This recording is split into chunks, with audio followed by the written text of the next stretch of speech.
Here, if there's nobody else in the room, it'll just be presenting to the three of us. Well, call me when Or he gets four. here and I'll. We'll call Gwen for sure, because she's not gonna miss 3 food. Hey, Hi, Dude. he might just jump on the Zoom towards the end of the session. Who is it? Cleaning IO. Oh, I He's thought- been bringing breakfast all week, Oh, okay. or, well, Wednesday, Thursday, and today. Oh, he brought the bagels. That was recorded. All right. He brought the bag. Can you guys see the Super slideshow, or do you, like, is it readable? Did you to have a bagel yesterday? Yeah, I mean, like, that's the one thing that's visible on the camera. Can you read it, like, when I start thumbing through the slides?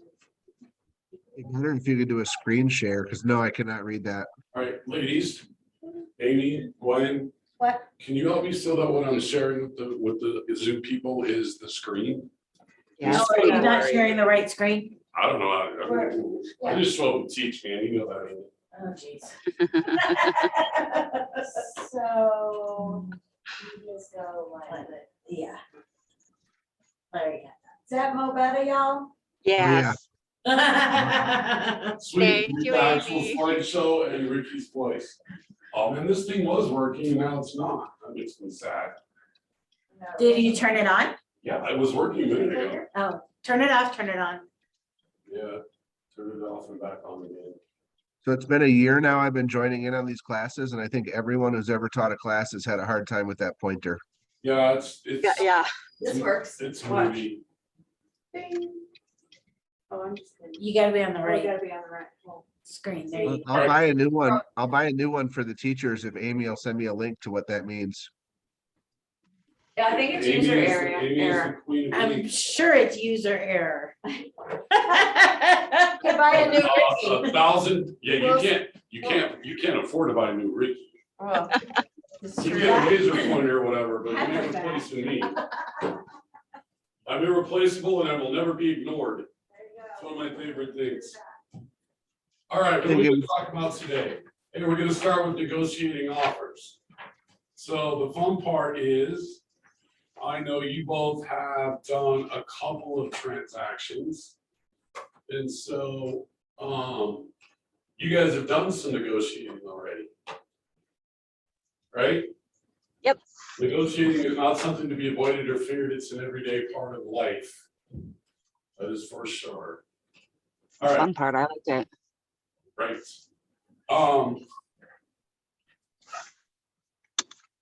I do want to go through, I have no idea how to back up a screen, you know, the way we have this set up.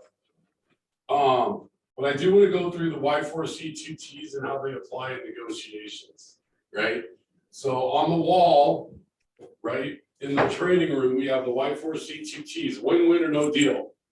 We're negotiating out, I think that's clearly number one, and that's why it's on the board as number one. Win-win or no deal. If my client and the other side, our job as agents is to find what's the win-win for both sides. If we can't get there, then maybe it's not the right transaction for one of the parties. Integrity is doing the right thing. Customers come first, commitment in all things, communication, seek first to understand. I think that's really, really important in all of real estate and life. I spent a lot of time talking about, you know, listen to understand. Don't listen to respond. Listen to actually understand. Creativity, ideas before results. Teamwork, trust, equity, success through people. Well, I'll go back to win-win and communication. Those are so important when doing real estate transactions. I think if you can really get to understand what your client wants, what's the hill in the transaction they're gonna die on? What's the thing that if you don't get done, they're going to back out of the deal? And have as much clarity around that as you can, and then get to work and trying to figure out, how can I get this for my client and still make it a win for the other side? All right, the path to negotiation. Option one, you write an offer and it gets accepted and you close. That would be, I love how they list this as an option as if it's our choice, right? It's not really our choice to go that route. That would be the desired route, but we don't really get to go that smoothly because we never know what the other side wants. Option two, write the offer, it gets rejected or countered. Negotiations, big huge circle of negotiations. Then you either get it accepted or rejected, and then you close. Oh my God. Oh, we should keep this coming back in. Sweet Lisa, now you're in twice. I'm gonna leave on my phone. Who do you negotiate with? Obviously, your clients and the agent on the other side of the transaction. It's always a crapshoot on what the agent's gonna look like on the other side. What's the listing agent look like? What's the buyer's agent look like? How is their communication gonna be? Nikki had a buyer back out of their deal on late Monday night at inspection. They could not come to an agreement on an inspection item, the buyer backed out. She got the earnest money release signed yesterday. And it was really only because she sent him an email saying, listen, we need that earnest money release form signed. I just really don't want to get employee brokers or attorneys involved. She sent that email and it was 50, she waited 3 days. She sent that email and it was 57 minutes later, the seller signed it. So we never know what we're gonna get. It's why it's really important to have clear communication with the other agent. Common points of negotiation, price, usually the common factor, the cost of the property, and then the terms, right? When we write an offer, even though it's 24 pages long or whatever it is, the things that are important to the other side are always price and terms, right? What's the price they're offering? What are their terms? What do their dates look like? Are they conventional FHA, VA? Bank statement loans are back. I closed one this week. It was the bank statement loan. What are the terms? Price can be negotiated most of the time. Sometimes just a little bit, other times maybe a significant amount. Terms can be tough, at least in terms of, is it conventional FHA, VA, right? We can't always negotiate out, hey, your offer's great. Unfortunately, it's an FHA loan and we want a conventional loan. It's gonna be tough to get that changed. Terms on dates, you can move dates around a little bit if you need to. Another thing to keep in mind is this: when you write an offer on behalf of the buyer, very seldom do you get through the entire transaction without having to do at least one amendment of something. Okay. Keep that in mind always. One of the things I do is if I know I've got to move something around, I've got to change something, I've got to negotiate something out, I might wait a couple of days to see if there's anything else that comes up so that I can present it to the other side that like, hey, we're happy to give you what you want, but we need you to give us what we want. We want to change closing date by 1 day, and we're happy to shorten inspection resolution by 1 day, or whatever the other side might want. That way, you're more likely to get what you want for your client, more likely to get the other side what they want, and you only have to do maybe one amendment and change 2 or 3 things. But I can't tell you the last time I did a transaction without an amendment of some sort. So when you're writing the offer, you don't have to get it perfect, right? It's always great if you write an offer and it's accepted as written. There's almost always going to be something though. So communication and make it a win-win for everybody. All right, the 3 Ps approach: prepare, present, and position. Preparation is the key to building confidence and ensuring a smooth negotiation process. Present, move into the negotiating process by presenting the offer. Move both parties closer until you have a full agreement. So preparation to me means have clarity over what you want. It could be something simple, like we need to move a date, right? Present it. Here's the presentation of what we need to change, right? What we have to negotiate out. And then figure out what you gotta do to move both parties closer together. So as an example, just recent example in my business, I just closed on Wednesday with a client. Their last loan objection date was Friday. We got caught up and we were not gonna get, about 3 o'clock Friday, we figured out we were not gonna get clear to close from the lender on Friday. We felt like chances were good we would get it Monday, probably more like Tuesday. So Tuesday and Wednesday, we knew were gonna be hairy. So I reached out to the other side, to the listing agent, I'm on the buy side. And I said to the listing agent, listen, I don't think we're gonna get clear to close today. I'm still trying to figure out why.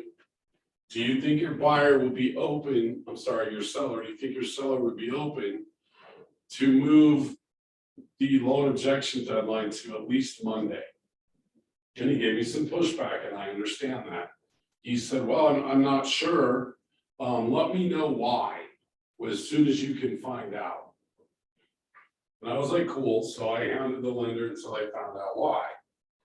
The issue was the HOA, this is a $200,000 condo. The issue was the HOA 2 months ago changed their PO box for where people were supposed to mail their HOA dues. Well, they admittedly did a terrible job of communicating that to the people in their HOA.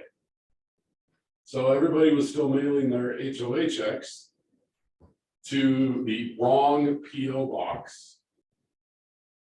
And based on that fact, they had a 35% delinquency rate in their HOAs. And the lender, the underwriter for the lender said, no, that's way too high. We can't do, we're not loaning money to in a condo complex where 35% of the people are late on their HOA. The reality was it was that high because people didn't have the new PO box. So when we found that out, the lender went to work and actually got a hold of the HOA, got a board member to get on the phone with the investor directly and explain to them, this is why we have such a large percentage of HOA delinquency. Everyone's mailing it to the wrong PO box. So I was able to share that with the listing agent, and I said, look, the problem is something that is not actually an issue. And explain it to him. Well, that made sense to the seller because the seller lives there. The seller made their HOA payments on time, but they were like, yeah, the HOA did a terrible job of communicating the change in PO box. So we get that. So the seller then had no problems moving the loan objection deadline till Monday, which did nothing more, didn't change anything on the seller side. All it did was protect the buyer's earnest money for 3 more days. And then we got clear to close Monday afternoon at like 4:35 or something. So had I just simply said, hey, we need to move the date, they were probably gonna say no. When we were able to explain why and present to them, this is what's the situation, they didn't have a problem doing it. So we did the A&E, they signed it, and it all worked out. Hey, So- Ricky, if they had not, would your client have lost their earnest money? So no, not necessarily. Okay. If they had not, and ultimately the lender said, we're not gonna make the loan because of this, or we're not making the loan. And we couldn't close because my buyers couldn't get a loan, then they would have lost their earnest money. Right, so if they didn't agree to push back the loan objection, then essentially that day, the loan objection deadline, your lender would have said, well, as of today, no, the answer is no. That's right. You don't Well, have they could have funding. said no. The investor could have said, no, we're not doing it, and my buyers would have lost their earnest money, Okay, which I didn't, That would've been obviously, I didn't want that to happen. The lender did. Nobody wanted that to happen. right, The other thing that I was prepared to do in the presentation is this. When you gotta present something that you're trying to negotiate out on behalf of your client, what's the risk on the other side if they don't agree? Right? Yeah, So the sellers, I didn't need to do this because they were super cool, right? But I was also ready to say, listen, I understand that you don't want to move that date. But here's the thing, if you don't allow us to move that date, protect the buyer's earnest money from Friday to Monday. And then my buyer doesn't get clear to close and they back out of the deal. Or if you don't agree to move it to Monday, my buyers have the right to object and get back out of the deal on Friday without knowing if they were going to get clear to close. gotcha. So I would have said, listen, if they back out, they get their earnest money back. If you go back on the market. Now, I know that the seller was selling because they're closing on a new build home sometime in the next 2 weeks. And so if my buyer backed out, that seller would have been at a huge risk of losing their new build. Oh, yeah. Now, it's one thing if they're risking buying the house that they're under contract, if they were merely upsizing homes. Right. And buying what my family calls a used home, right? But these people were buying a new build, which means they picked the color and the paint and the bedrooms and the tile and the cabinets, right? Like they got to choose what they wanted. When they're behaving as a buyer, buyers typically love their new build a little bit more than a resale home because they got to pick everything. Yep. They don't want to lose that opportunity. They would not have wanted to risk that. So that would have been my next thing if they just said no. I've been like, look, you're going to be at risk of losing your new build. My buyers, honestly, had they not gotten the date changed from Friday to Monday, my buyers may have backed out. They may have chosen not to risk losing their earnest money over it. Yeah. They really might have. Other buyers, like, because I have the knowledge of how the industry works, if I were that buyer in that same spot, I would not have even asked. I'd have been fine. I'll risk the earnest money because this is going to get done. Right. I have the education to know that. They don't. I did my best to explain it to them. This is their first home, never been through the process before. And it was kind of a bumpy transaction with them. Bank statement loans are tough on the buyer. So honestly, I put odds about 50-50, they would have backed out to save their earnest money. And then the seller would have gone back on the market, on Saturday morning. And basically, we're risking having 2 weeks to close with a new buyer in order to make sure that they could still buy their new build. I didn't have to go that route, so that's cool. So preparation, know your goal, know your client, think ahead, set clear expectations. Do not tell your sellers or your buyers, yeah, I can get that, I can negotiate that out, right? In negotiations, when you're talking to your clients, get rid of the word never, and get rid of the word always. Don't say, oh, I've seen this and the sellers always get it up. No, don't do that. You're backing yourself into a hole, right? So set that expectation. My experience, I haven't had many issues trying to get this one thing negotiated in. I can't guarantee the other side's going to go for it, right? Set the expectations.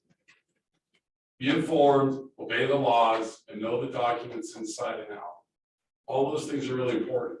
Know the documents inside and out. In this case, this is one of the reasons closing took 3 hours on Wednesday. One of the reasons was this: there's a post-closing occupancy agreement in place for 34 days. Because when the sellers are buying a new build, they don't, new builds, they don't give you a closing date. They say we're going to be ready sometime in October or November. And then when it's ready to close, they call the buyers and they say, hey, we're ready to close. See you tomorrow. So they don't know when they're going to close. The seller also closed remotely on this deal on Tuesday. They had a remote closer go out and close at their job. We are sitting there at 3:30 on Wednesday closing. And I say, hey, look, there's a post-closing occupancy agreement in place. We're supposed to be getting a check for the security deposit and the 34 days worth of rent check. The closer says, I don't have either one of those. So I get hold of the buyer's or the listing agent. I'm like, hey, we don't have checks. And he was like, they were supposed to give a check for the security deposit to the remote closer, which ultimately didn't happen. We ultimately found out they had written that check. They just forgot to give it to the remote closer. However, as far as the rent goes, they were under the impression they could pay their rent weekly. And I said, no, it's standard verbiage. It's pre-written in the post-closing occupancy that all rents due will be paid at closing to the buyer before delivery of deed. And the listing agent was like, really, we wrote that in there? And I'm like, no, that's in there. Like, we didn't write that in, that's how it's in there. And he was like, are you sure? This is all via text. And he's like, are you sure? And I'm like, 100% I'm sure, because I know the documents. And so I said, no, I'm 100% sure. Then I did pull up the document to make sure I was accurate. And it says, it's plain English right there. So the seller was disappointed that they had to write a check. The agreed price was $55 a day. So it was for 34 days. So rent due was $1,870. The security deposit was $1,000. So my buyers, being first-time home buyers, were like, no, we want that money now. Like, the contract says we get it now, we want it now. Well, by the time we figure this out, it's already 4:30. So I'm hammering this out. The listing agent was upset that he kind of messed it up and that his sellers kind of messed it up a little bit. He wasn't mad at me though, and we've had a smooth transaction to that point. Everything was awesome. So we're sitting there, and this is the lender came to closing, and the lender says, you know, the buyer asked the question, how are we going to get the checks? And my lender says, well, the listing agent, if the listing agent's any good, the listing agent should be in their car driving wherever they need to drive to pick up the checks and bring them here. That's what I think should have happened based on kind of who messed it up and who could fix it. And I thought to myself, yep, that's what he should do. And then I sat there for a couple minutes and I was like, well, if he won't be part of the solution, I will. So it turns out I drove to the property where the seller still lives, picked up the 2 checks, took them home overnight, because by the time that all happened, it was 7:30. And I kept them overnight and I brought them in here, and she picked them up yesterday while I was in a meeting. But had I not known that document, it may have gotten a little weird. So now, so that means after class today, go read every document in CTM and memorize Yeah, it. Right. totally. But if you ever have questions, it's why if you ever have to call Donna for anything, her response to almost every question you ask is going to be, well, what does the contract say? Yep. Okay, so whatever you're negotiating out or whatever issue is, make sure you know what the contract says before you get all up in everyone's chili about it. You don't have to have it memorized. I just happen to have this one, right? So just make sure that you familiarize yourself with what the contract actually says before you have to start negotiating out. It's really, really important, because sometimes you have to have harsh conversations with people. You might have to have a harsh conversation with the other agent. You might have to have a tough conversation with your client. But if you can hide behind what does the contract say, then at least you know they're not going to hate you per se. This is what the contract says, right? Which to me is the basis of why we have contracts to begin with. All a contract is in writing, so everybody's agreed who's doing what, by when, and who's paying. That's all it is. Yep. Right? So know the documents, or at least know how to get the answers to them really quickly. All right. Ask purposeful questions. Get the points you need to negotiate on, provide insight to them, set clear expectations. You know, if I took what I knew now and went back to the beginning of my career, I might name my business Set Clear Expectations Realty. Because it's everything. Allow your clients to know allows you to get to know your client and their goal, and helps you learn what will make win-win negotiation for both parties. Through inspection process, sometimes we negotiate out the sale price of a home, or we negotiate out concessions, right? I had a client, we had to negotiate out one time. It was a listing that had been under contract twice. It was a true elbow grease property. We had it marketed and priced for the condition it was in. If the right person came in and wanted to do a little work, they were going to get some massive equity really quickly. So we were under contract twice, fell out of contract twice. We get the third offer, was $5,000 less than the list price. Everything else was great in the offer. And my seller said, I want to counter them at list price. And I said, all right, here's my question back. If we go back to them at list price and they say no and walk away, we've lost a buyer that was within $5,000 of your list price. We don't know how much longer we're going to be on the market before we find another one. Is it worth the carry cost that it would take to stay on the market? More house payments, more upkeep, more maintenance, whatever, on this property for the $5,000. And she said, well, it was on like this, the offer came in like the 29th of the month or something. It was at the end of the month. And I said, you're already making your house payment for next month. If we don't accept this offer, you're going to end up making your next house payment the following month. If we accept this offer and it closes, you'll be done and you won't have to make that payment. And she said, Ricky, none of that matters to me. My problem is your commission shrinks if I take an offer of $5,000 off of the list price. And I was like, I appreciate that. That means the world to me. Thank you. Do not pass on an offer because it's going to cost me like $150. Like, that's crazy. So I literally had to negotiate with her to take the offer because she was concerned about my commission. That has nothing to do with her goal, what her goals were. I was like, if it makes you feel better at the end of this, give me $150. Like, it doesn't, like, I'm not, like, I don't care, right? So know their goals, right? When you take a client on, buyer or seller, their goal has got to become your goal. It's not about the property you're buying or the price or the money or anything. It's about what goal are they trying to accomplish? Are they investing? Is it to get to the schools? Is it to get, they're getting divorced, so it's an uncomfortable, like whatever the goal is, that has to become your goal. And when that does happen, it does make negotiations different. Open-ended versus closed-ended questions. I learned this the hard way when I was parenting younger kids. Right?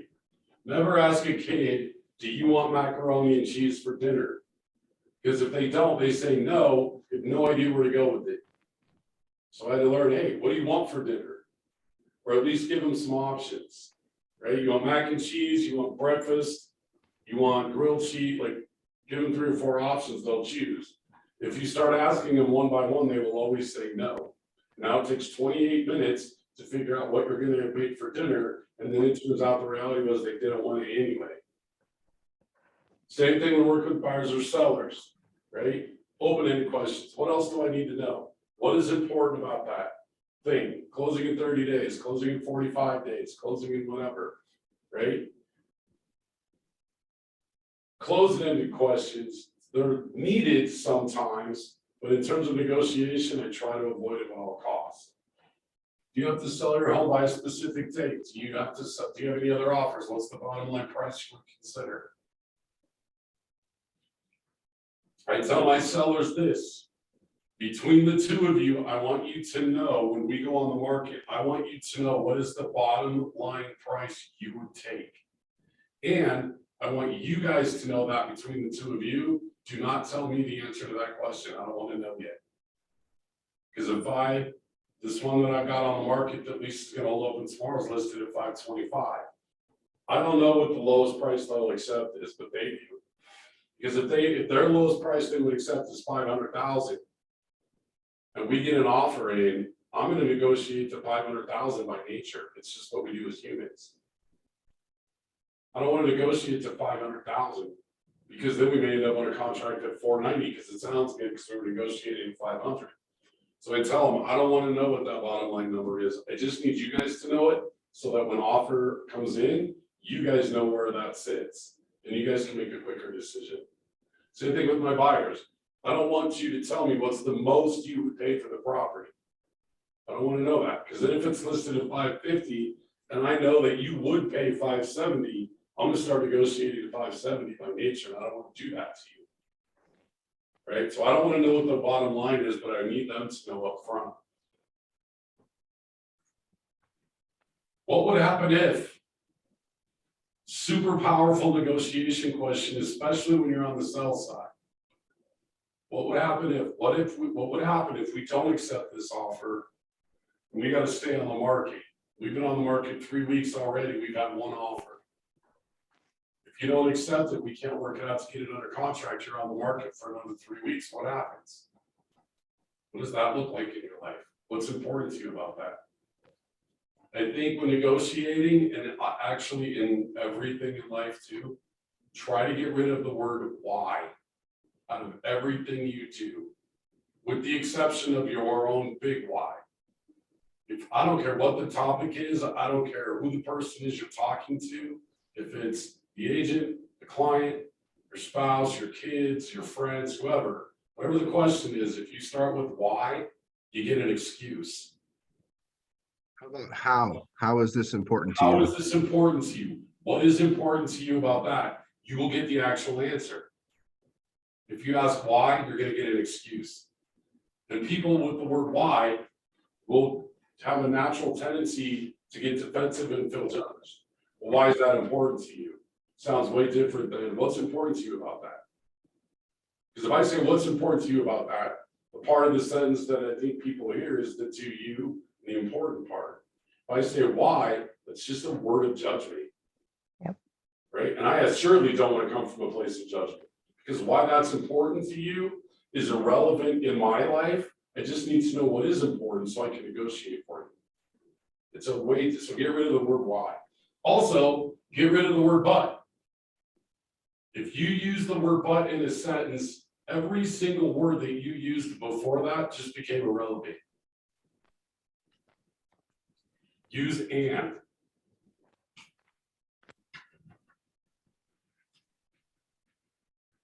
All right, best practices when presenting, call the other agent. Always, always, always communicate with the other agent before you send the amendment. Let them know it's coming. Call them up, start the negotiation process. I don't want to negotiate through documents. It gets crazy. I want to negotiate verbally, get a verbal agreement, write the document and send it. You like reaching out to the other agent, like if I'm even gonna go look at the house. Yes. Absolutely. Pay attention to the nonverbal cues like pauses and voice qualities, voice tone, voice word,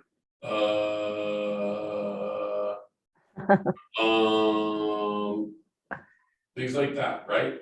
Keep quiet once you present an offer. Here's the thing that I struggle with today.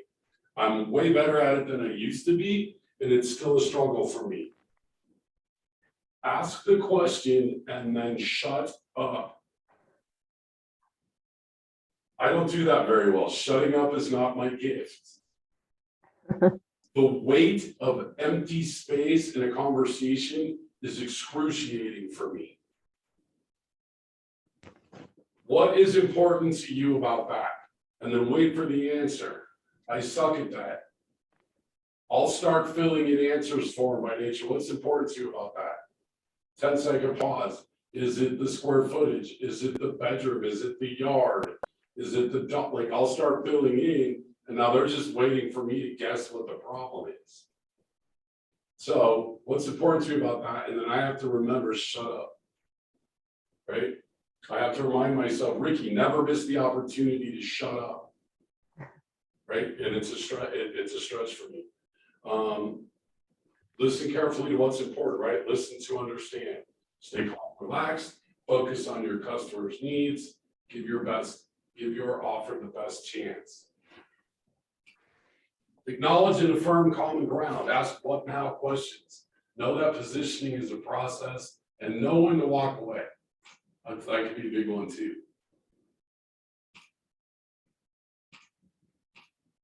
All right, negotiating tips, be professional, keep the goal in mind. Pay attention to your communication and tone with anyone involved in the transaction. Continually refer to your client's motivation when speaking to them. That's why you guys hear me. You two, because I've been working with you for a while, are probably sick of me telling you, get it in your client's motivation and stay there. Understand their motivation because it's everything. If you don't know their motivation, how are you going to negotiate out that $2,500 issue they got if you don't know their motivation, right? You're doing a $600,000 transaction. How important is a $2,500 problem? Is it worth blowing the deal up for? Well, my vote is no, but it's not about the $2,500. It's probably about the issue, right? You've got to stay in their motivation. Don't reveal too much. Listen more than talk. A stretch for me again. Keep your client's motivation close to your chest. So I think negotiations start the moment you set a showing. You're going to start negotiating, right? If they Can I tell touch you, on that? what's that? Can I touch on that for a second? Because Yeah, one of the things, absolutely. one of the observations I made so I'm planning on going out this weekend and hitting up open houses again, just because I had a lot of fun doing it and it was really educational to me. Yeah. I Come think see it's, me. I will. Where are you gonna be at? You're down south somewhere, Aurora? Now I'm gonna be in Columbine West in Littleton. If you can ping me, I think you have my number. If you can send me the Yeah. address, I'll try and, 7391 South Webster Street. I'll send it to you, Nick. one of the things that I noticed was a lot of the people holding open houses, they just reeked of desperation. And it was transferring to me in the form of, well, these are really motivated sellers and they'll agree to take on closing costs and they'll do this and they'll do that. And it was just kind of like, I felt like, I think we hit 10 open houses and at like 6 of them, I felt like the people showing the house were so desperate to get a buyer active that they were offering all kinds of negotiation stuff before there was even any. I just felt like, man, I wish I had some buyers right now because I could just beat up all these listing agents, That's Well, what it and felt like. I'm sure that was doing a disservice to the sellers, Well, so here's the thing on that. or though. maybe not. Be careful with assuming that because it sounds like that's the deal, but if they truly are desperate, they may be doing a service to the lister, to the sellers. Sure, it Right. depends on what Right. permissions they were given. Yeah, it sounds like, wow, man, these people are really just bending over in the barrel for us, which a lot of them are, and they shouldn't be, and most of them are doing a disservice to the seller. They could be actually like, literally, my sellers will take anything. If you go back to the last slide and you reread the pay attention to pauses, tonnage, Yeah. words, it just, again, none of those listing agents or whoever it was that was holding the open house, none of them felt like they were presenting that information to me in a way that was strategic or it just really, it felt like the feeling I walked away from that with was like, wow, for how bad I was chasing listings without succeeding in finding one 6 months ago, it's almost better to chase qualified buyers in this market because It can your be. your listings are going to sit, but if you have a qualified buyer, that's like gold right now, Yes, true story. So, again, don't reveal too much. Listen more than talk and keep your client's motivation close to your chest. Don't be attached to the outcome. Another issue I had when I was early in my career. I didn't want a deal to blow up. I'd worked diligently to this point for whichever side I was on to get it to the closing table. I don't want it to blow up now. And I'd start freaking out when I felt like something being negotiated wasn't going my client's way. Because I was addicted to the outcome. When I got better at that and realized they're understand what you can control and what you can't. Right? And influence what you can control and what you can't control, leave it alone. I became a better negotiator at that point because I was not addicted to the outcome. So something along with that I think goes along with keeping their motivation at heart. I have to remind myself of that because by nature I'm very controlling, fixing. I want to make sure everybody's happy. Yep. And so like with Michelle, we had asked for like $12,000 or something in our inspection objection. We asked for a big chunk of money and they came back and said $1,000. And so I'm all getting worked up about, oh my God, how am I going to present this? For like half a day, I was sick about it. What am I going to do? She's going to freak out when she hears $1,000. And it was like, as soon as I called her, she's like, okay, we still get to move to Colorado.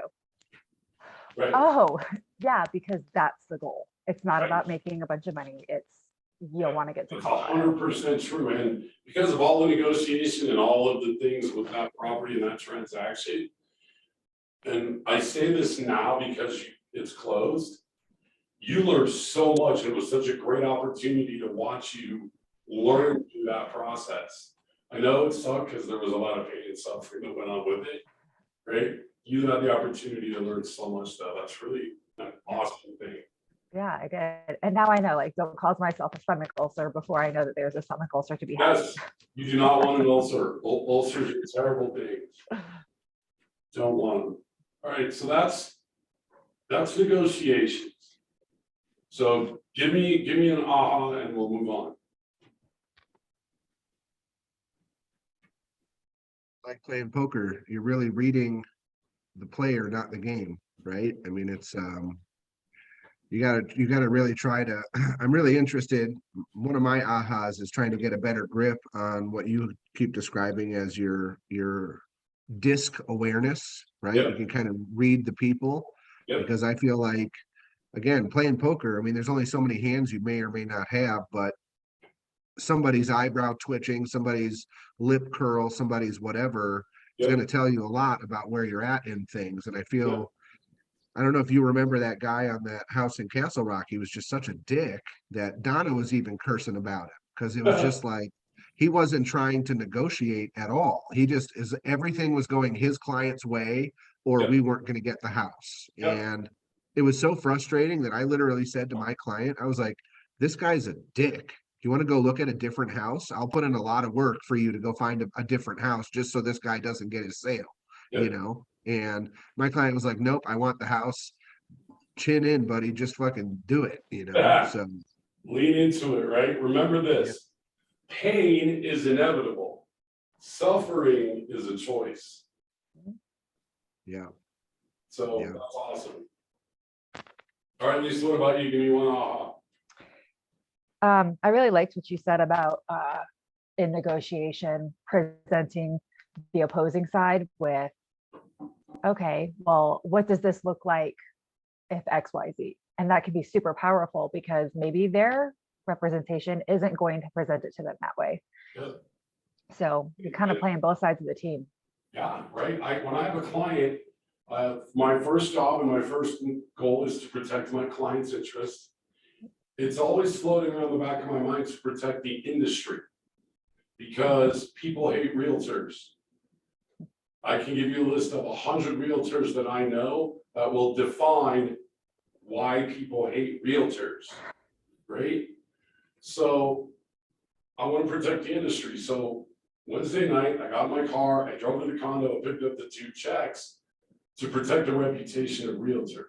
Exactly. It's obviously help my clients out for sure, but to protect the transaction so that I wanted to be, I do believe typically, if you're not part of the solution, you're part of the problem. And Wednesday night's my bowling night. I gotta be there anywhere from 7 to 8. We start bowling at 8. And when I was driving over to pick up the checks, I honestly, I was like, well, this kind of sucks, right? And I'm gonna have to rush through dinner, whatever, I'm not gonna get a nap because I'm old and I try to take a nap on Wednesday nights, you know, whatever.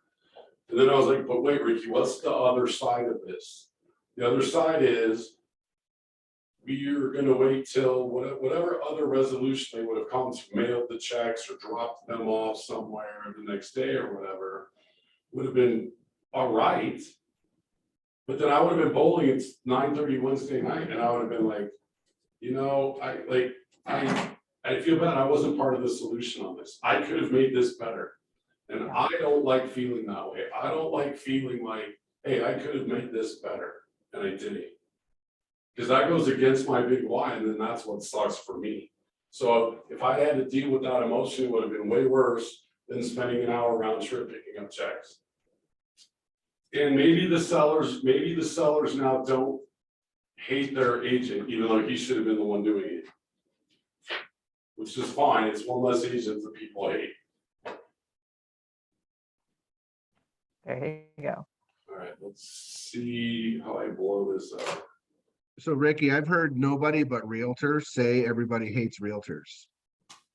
I've never encountered this myself. So if you Google, there's a I don't know what you would actually search for.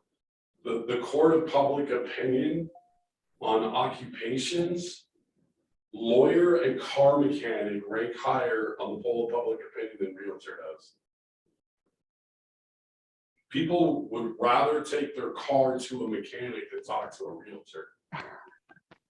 Which is funny because I went from like one of the most trusted, and loved professions. Everybody loves nurses. Everybody loves nurses. I'm a glutton for punishment, I guess. Yes, yes, everybody loves nurses, it's true. All right. Get it to close. What's your other contract? You've got your motivation, your client's motivation in mind, you're gonna protect them. You may have to step outside what your normal duties would be to protect the industry and protect the transaction itself. This is goal, right? But a goal at that point is to get it to the closing table. There's a reason that you're under contract, regardless of which side. Either your buyers love that house and want to make it their home, or the sellers took an offer because they're ready to move on to whatever their next thing is. Right? So now your goal becomes to get it to the closing table. Real estate transactions are not particularly trouble-free. It's a strenuous and trying time that requires all the attention and effort you can command. I believe I've had times where I'm in certain moods, when I meet someone new, they'll say, you know, what do you do for a living? And I'll say, I'm in the headache removal industry.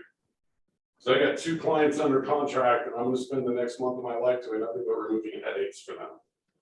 With any luck, I might remove 1 or 2 headaches from them that they don't even know was coming. Because I'm experienced enough to know, whoop, this is gonna be an issue. I gotta be prepared how to deal with it. Maybe I can deal with it, get rid of it before. So just know that if you get to the night before closing and you have not had anything burp, I would be concerned. Just know that. Who's involved in a transaction? Come on, let's make a list real quick of the transactions you've had. Who is involved in it? Buyer, seller, right? Buyers and sellers, which could be 1, 2, 3 people each side. At least 2 Lenders. What's that? Lenders, insurance agents, title companies. Yes. Go back Inspectors, to appraisers. lenders for 1 second. How many people at the lender, like let's say they're one of Patrick's clients, how many people are going to be involved in that from Patrick's team? Underwriters. Yep, his assistant, plural, maybe another LO, Patrick takes a week off. Yeah. Right? Transaction coordinator, insurance agent, whatever vendor you might need for anything that needs done, a fence guy, a plumber, an electrician, a roofer, whatever. You start thinking about it and suddenly it's 28 people involved. And by law in Colorado, who's technically in charge of that entire transaction? Realtor. Which one? seller's agent? I believe it's the listing agent, Yeah, right? They're the one that's in charge of everything. And we've got anywhere from, I don't know, 6 to 20 dates and deadlines we gotta work through. Right? It's why it's super important for me, from an expectations perspective, to let my clients know. My goal is every time we interact, I don't care if it's text, voicemail, phone call, carrier pigeon, smoke screen, whatever. My goal is to make sure that you understand what should happen next. Not always what, I can't guarantee what's gonna happen next, because there's always people involved. There's 28 people involved. I don't know who's gonna throw a monkey in the wrench. Right? I just don't know. So it's important to at least understand there's a lot of people involved. All right, a timeline. What's the first thing my buyers need? What do my buyers need to know and do, right? You have, especially when you're a newer agent, right? You get your first buyer under contract. That's not you, Lisa, because you don't count as your first client, even though you were, because it's just a different perspective, right? Yeah. You get your first client under contract, and you're like, yes, I got my buyer's offer got accepted. Awesome. Now what? Right? What do I do now? Because you've worked so hard and diligently, taking all the classes, you got the contract stuff done well enough to get under contract, you've done all the things you need to do, and now you have no idea what to do next, because you ain't never done it before. You're like, literally, what do I do next? Right? Hopefully I've set you both, if not, I will, the checklist that I have. It's just the checklist in order of what's to be done. However, the checklist of what needs to be done is in the contract in terms of dates and deadlines. And if you're on the buy side, you're the one that wrote it. So refer back to those dates and deadlines. What's the first date or deadline in an offer when you're under contract? Typically, it's earnest money, right? Okay, I gotta go to work and figure out how's my buyer going to get earnest money to the title company? Is it a wire? If they're gonna wire it, what do I have to do? Right? If they're gonna just write a check, what do I do? Squirrel, because I do squirrels. I still will do whatever I can to meet my buyer at their bank or their house to pick up a check or wherever I gotta go to pick up the earnest money and deliver it myself. Because I'm terrified of this scenario happened. When I watched it happen, it terrified me. This was 8 years ago. Had a client I was coaching, she got under contract, earnest money was due on a Friday. Her schedule worked out where she couldn't go and help the buyer. So she was like, can I just give the buyer the address and have them deliver the earnest money themselves? And I was like, you absolutely can do that, that's fine. So at 4:45 Friday afternoon, the buyer drives to the building where the title company is, delivers the earnest money, gets an earnest money receipt, and 2 hours later, calls the agent and says, this is weird to me. I have a receipt from Land Title and we're using First Integrity. She delivered the earnest money check to the right building and the wrong title company. And didn't figure it out until 6 o'clock on a Friday night. That is the date that earnest money is due. It was a colossal headache. I don't like giving that onus onto the buyer. I'll take that. I will come pick up your check or your money or whatever. That deal worked out because had it been on a Thursday night, it would have never worked. It would have been a mess. Luckily, the agent was able to go back to that title company on Saturday because they are open Saturday mornings. And she was able to pick up the check back from the title company because the title company had not taken it to the bank yet. Because when they get money on Friday afternoons, it goes in the safe and they don't deliver it to the bank till Monday. Otherwise, the buyer would have been in big trouble because she would have to waited for the check to process and title to write her a check back. So she might have been a week or 10 days before she had earnest money. That's weird that the title company accepted it without having an open file on her. It happens once in a while. If the listing agent doesn't do it the right way, 100%, the title company is going to take that, write the address down, and take the check, give you the receipt, and then either A, they're going to track down the listing agent, or they're going to wait till the listing agent opens the file. Right, okay. So that, and it happens more frequently than I care to admit. Okay, It's why, it's one of the things, I say the listing agent, the fact is 99 times out of 100, the transaction coordinator does that. They're the ones that open the file with title. Mhm. So what do I need to do? No, all right. Typically, the way I teach contracts to be written, the first date's earnest money. What's the next date in the contract? Typically, I teach it should be the inspection objection deadline. Right? So we've squared away whatever the plan is for earnest money. We know what that plan is. Next thing is inspection. Well, we better get hold of the inspector and get it scheduled. Because you've got to schedule it with yours, you gotta organize it with your schedule, the buyer's schedule, the inspector's schedule, and will the sellers let you in based on their schedule? So you've got 4 to 6 people involved just scheduling the objection. Or I'm sorry, the inspection. So get on it, get it done, right? And then it's what do I do next? What do I do next? It's all based on what your contract says on your dates and deadlines. All right, interaction and communication points with buyers, communication with deadlines. I will tell my people, whatever kind of calendar you use, if you've got it hanging on your fridge, if you've got it on your phone, whatever you do, now that we're under contract, go ahead and write down the dates of when you need to do stuff. And I will go through the dates and deadlines with them again and let them know this deadline is your job. This deadline is my job. This deadline is the seller's job. This deadline is the listing agent's job. So they know the way a contract is organized, what the things are they're going to need to do. You will come across one of two kinds of people. Within 24 hours, they will have done everything they need to do for the entire contract. Or you're calling them at 8 o'clock at night, the day that their job's due, figuring out did they do it, like whatever, right? So, they've got to understand those dates and deadlines, right?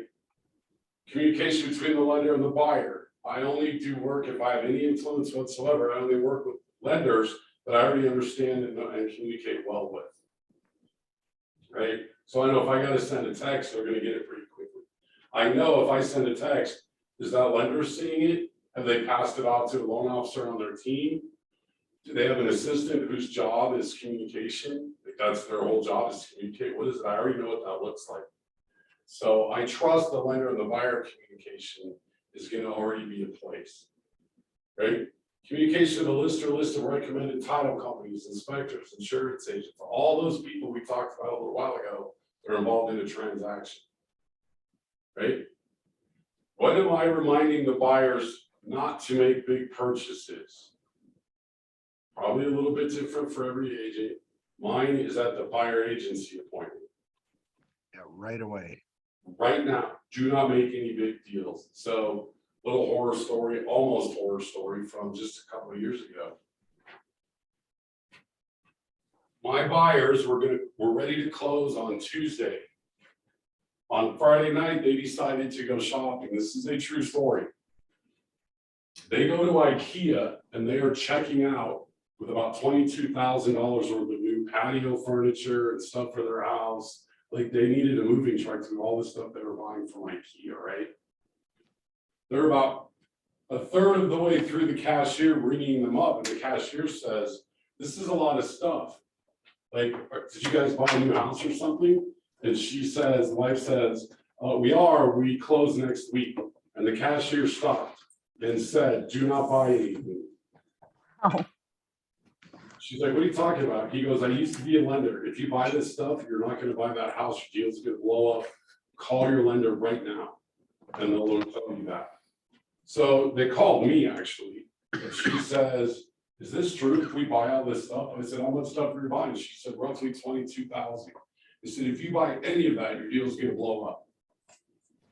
And she was like, "Ricky, I remember you saying throughout this process, don't make any new big purchases." She goes, "We're through loan objection. We have clear to close. Everything's done. We're just waiting to go to closing on Tuesday." And I was like, "Trust me, if you buy this, you're gonna," I said, are you paying cash or we're writing a check?" She goes, "No, we're putting it on our credit card." And I was like, "The morning of closing, the lender's gonna pull your credit. And that shows up, you're dead. Do not buy that stuff." So she took it to me, once we had cleared to close and we're good to close, she could buy stuff. And had she not had a cashier that used to be a lender, she would have bought it and it would have blown the people up. Wow. Yep. Dave just walked in, by the way, so I have one person in person. Yay, Dave. When am I communicating when to set up utilities and how to do it? Sometimes I'll wait for the question to come. I'll try to lead with it. It's usually a segue when we talk about water. Who's paying for, where do you get your water, right? If is getting water part of the HOA. Right, but if water's part of the HOA, I'm like, great, now when we sit at closing, it'll be a lot easier to get the water transfer over. You'll just have to transfer over the gas and the electric, which may or may not be the same company. Right, where I live, like the two houses I have, one of them, gas and electric are together, the other one, they are separate. They pay a water bill and a gas bill. My transaction coordinator has written a seller questionnaire. Who's your utility company? Where do you get your electric? Where do you get your water? Where do you get your gas? And she sends it over whenever there's a quiet time in the transaction, usually after about 2 weeks in, she'll send it over and ask for the seller to fill it out. So the seller will tell us who does gas, who does electric, where's the mailbox? That's another big one. Where is the mailbox? Long gone are the days when mailboxes in the front yard for a lot of properties, right? They all have big mailboxes. My mailbox is 3 blocks away. That's why I don't hardly ever check my mail. Me too. If you ever want me to ignore you, send me something in the mail. My email is like 3 clicks away. That's why I never check it. Yep. Am I communicating notice of any holidays that may delay the process? Hopefully not, because in my dates and deadlines, I've taken that into account. How do I negotiate the inspection report? When am I communicating this information? Based on the dates and the needs of the client, what they're gonna ask for, right? If you're gonna ask for something big, you're standing at inspection, I've had this happen. You're standing at inspection and your inspector finds a small gas leak at the furnace, right? I call the seller, I'll call them from inspection, I'll call the listing agent. Hey, the furnace has got a small gas leak. So they can get that fixed, because regardless of if we end up buying this house or not, people don't want to live in a house with a gas leak. I probably had that happen 5 or 6 times. I had one where the inspector was walking the outside of the property with his gas sniffer, and when he got to the main gas valve at the house, that thing went absolutely apeshit. And so I called the seller and I was like, or the listing agent, I was like, hey, the main gas valve right outside the garage, the gas meter is exploding with gas smell. So we vacated the house. The power company actually came out and rebuilt it that afternoon. So when to communicate, it depends on what it is. If your inspector goes up on the roof and says, hey, this roof is damaged, it's a dead roof, it's a failing roof, call the agent right away and say, hey, listen, we're gonna be asking for a new roof. This one's total. Based on damage that my inspector saw, it's probably hail damage. You may have an insurance claim.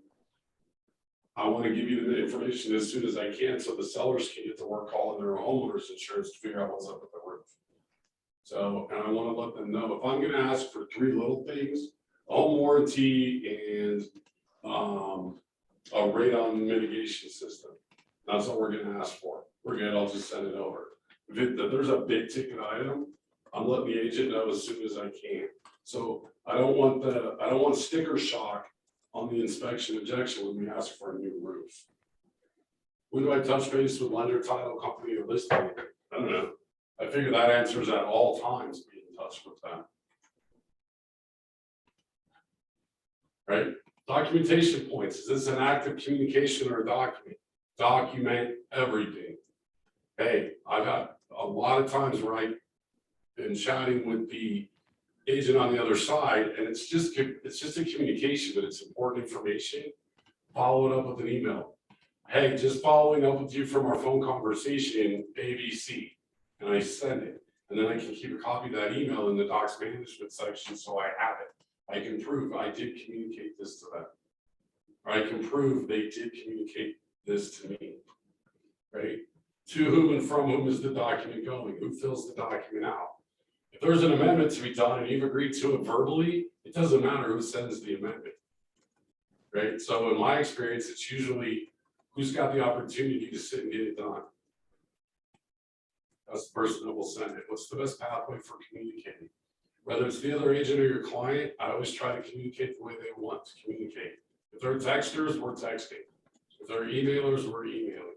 If they're phone, we're phone. It's what's their preferred communication style, which is a question I ask at the buyer presentation. What's the plan for follow-up after a document has been sent to the responsible party? Most documents have a deadline on them by when they have to be signed. When you send it, make sure you know what that deadline is. Amendments have a date and time that you put in. Any that we're gonna sign this, I'll ask the listing agent, hey, we've agreed that we're gonna move whatever date. I'm gonna send it over. How long do you think it'll take the sellers to get it and sign it? Oh, give me a couple hours, great. So I'll send it at 2 and I'll put 6. So there is a deadline on there. Because again, anything in the contract is just who's doing what, by when, and who's paying. And if you miss any one of those 4, at some point it'll come back to bite somebody in the butt. I don't want to be responsible for that. Are there templates for this that I can use or create to save effort and streamline communication across transactions? Some, the answer to that is some yes, some no. You can template your buyer agency agreement so that when you're ready to send over a buyer agency agreement, you got a template. Instead of filling out the entire thing every time, you've only got to fill out like 5 blanks. Send it over. All that's through CTM. I am working on a deal to bring a transaction coordinator in for at least one of our group sessions and maybe a workshop. That will do a lot of training on CTM and some of the ins and outs and tricks on CTM. That'd be awesome. Look for that in the next couple of weeks. I'm meeting with her. I don't even remember whenever it's on my calendar. All right, on the seller side, who's involved in the transaction? It's all the same people. The question is just who's got to call them. Right? The buyer's probably not calling the plumber. The seller's got that's on a bigger to do something. But other than that, it's all the same people. So like 28 of them decided, right? You go under contract. What's the first thing my seller needs to do? Well, one of the big differences in our job is in a transaction, am I the buyer's agent or am I the listing agent? I tell my sellers, hey, now that we're under contract, things are going to go quiet for a bit. Right? You got to be open to allow your schedule as much as you can to allow them in for the inspection.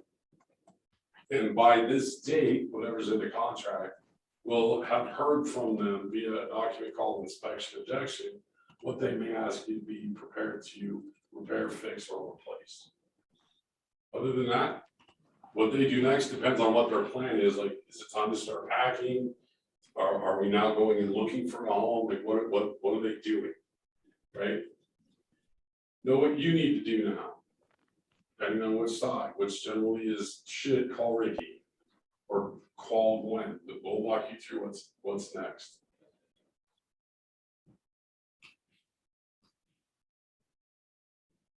All right, communication of deadlines, communication of contract to other parties. When you're the listing agent, what do you have to do with the contract once you're under contract? Mark the MLS. You got to mark the MLS. You have 3 days, by the way, to do that. What else? Get your TC in the loop if they're not already. In the loop, you go under contract, buyers and sellers have signed the offer. The first thing your transaction coordinator should be doing is sending that to title. Title needs it to open the file so that if someone tries to screw up and deliver earnest money to the wrong title company, they're on it. Right? When you're on the buy side, the moment you go under contract, you need to get the contract to the lender. The lender's got to open the file and start preparing to beat up the underwriter to get stuff approved, right?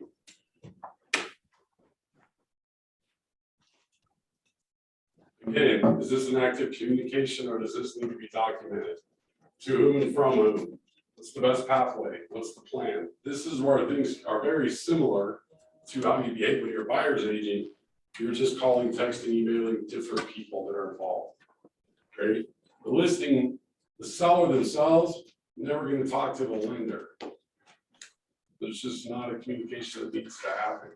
So your communication, depending on which agent you are, is very similar at this point. All right, seller timeline. Mark the listing pending the MLS, inform the seller of inspection schedule. Send the inspection response to the seller, schedule the appraisal. Somewhere in the first week, hopefully, once you're under contract, if you're the listing agent, the appraiser is gonna reach out to you and set an appraiser time. And I'm still fighting Lindsay on if you should go to the appraisal or not. I told her if she didn't agree with me, it's gonna tear all our Halloween costumes down, right? So the seller low appraisal response, yeah. Unless I'm specific, well, okay, so as the listing agent, unless somebody screws up, I don't get to know what the appraised value is. All I get to know is if there's an issue or not. Appraisal's fine, no problem, great. Honestly, I don't even want to know what the appraisal is, it has no bearing on anything. Unless there's an issue. The one my buyers bought closed Wednesday, as much of a headache as that transaction was, they closed at 205 and it appraised for 224. The only reason I know that as the buyer's agent is because they told me. Legally, when the lender gets the appraisal back from the appraiser, they tell the buyer directly, and then it's up to the buyer who they want to tell. They can tell everyone they want. The lender's not supposed to let anybody know except the buyer. The last thing I want to do, we live in a world now where we don't typically all close at the same time, right? Used to be buyers, sellers, buyer's agent, listing agent, title, lender maybe there. It's a big party. There were 11 people that closed it. Now it's just your side of the transaction. When we did all get together, I wanted to make sure that my buyers knew, listen, if you closed at 205 and it appraised at 224, do not tell the listing agent. Do not tell the sellers that you bought in with $19,000 in equity, because do you know what happens? Now they're super pissed off at their listing agent because they cost them $19,000. So don't ever spread that word around. And again, in step 2 of my goals, which is to protect the industry, I don't want anything to happen where they're pissed off at their agent. I don't want them pissed off at any agent. Although, if that agent sucks and they get pissed off at it, well, I know in 5 to 8 years they're going to be selling the home they just bought, and they're going to be looking for an agent because their agent sucks. So if I can, they're going in my database.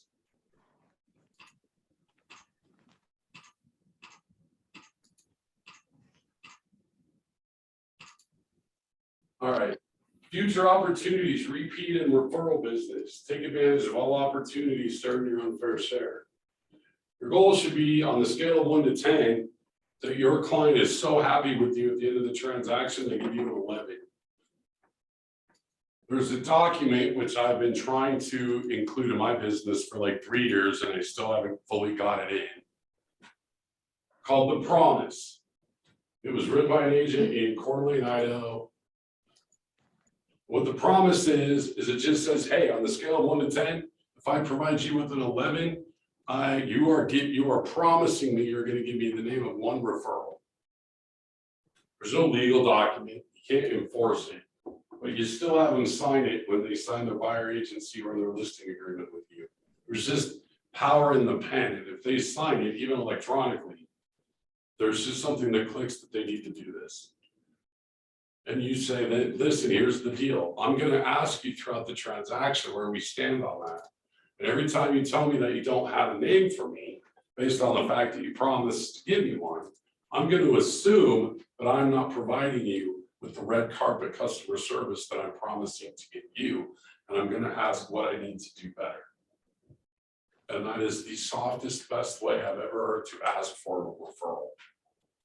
That guy does not lead generate ever. That is his entire lead generation. He does like $20 million a year at Coeur d'Alene, Idaho. His only lead gen is current clients and closed clients giving him 1 name to someone to talk to. So repeat and referral business is always key. I am a firm believer in this. Lindsay and I might fight over this too. When you're a new agent, if you could shut your life down and do nothing but lead gen and build your database for 6 months You'll never have to lead gen per se again. You got if you got a database with enough people on it on a 36 touch, then it's just chatting with people. Your phone will ring. Unfortunately, the reality is most people don't have a life that they could just shut down for 6 months, right? I protect my Thursday mornings off as best I can, and even that gets stressful. I can't imagine trying to do it for 6 months. But if you're dedicated to your lead gen and you find one that you like and that you'll do passionately, in about 6 months, your lead generation will sort of start to cycle through and it becomes much easier.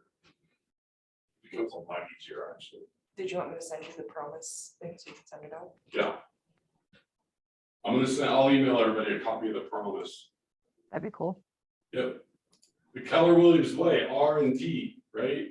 Rip off and Yeah. duplicate. That's all it is. Rip off and duplicate.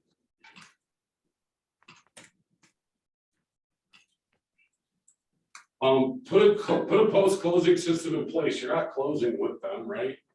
Call them a week later. Call them a week later, ask them, hey, I feel a little bit better that this nightmare is over now, or whatever's going on, right? How did your move go? I tell my people all the time, listen, I wrote the closing date for the closing date because I'm out of town the next 5 days. Gee, I'm sorry, I can't help you move. I'll tell them, be in Wisconsin. I sell them, I don't help people move in and out of them. Right? They call them 3 weeks later, I call them a month later, how's it going? How's the house? Lisa, that would have been fun for you to call, how's the house? Well, it's currently flooded, thank you. Right? I'm standing in 3 feet of water as I talk to you. And then call them in 90 days. And now you're talking to them every quarter. Go ahead, Lisa. I was going to say, I actually want to touch on that. And I want to thank you, Ricky. And I just wanted to share this with the group real quickly, if I can. Floor is yours. Because so a couple, I don't know, maybe a week, 2 weeks after closing, my buyer called me. Oh my God, the plumbing leak that they said they fixed, they didn't fix. The basement is underwater. What do I do? And so of course okay, let me see what we can do about it. I'll get back to you. And I call Ricky, what do I do? And so he warned me, be careful of, I know that your heart wants to help these people, but your duties to them, you no longer have any duties to them, and you have to be careful about, what you do here. And I needed to hear that. Because truly, I did my duties, the sellers and the sellers agents did their duties. Now, ultimately, it was up to the buyer to kind of not fend for herself, but, she needed to step up to the plate and be the one to, call the contractors, call her insurance company, call her home warranty company, whatever it was. That wasn't something that I necessarily should have been doing for her. And I probably would have. It's Ricky wouldn't have said, you got to pump the brakes here. Just to be careful from a liability standpoint, right? Yep. And your nature, your person by nature, and if you're crying out loud, you're a nurse, right? Like all right, do I have to drive there? Like, what do I have to do to fix this? With my shop back, right? Yes, what do I need? And the fact is, I just wanted you to be clear that contractually, you had no obligation.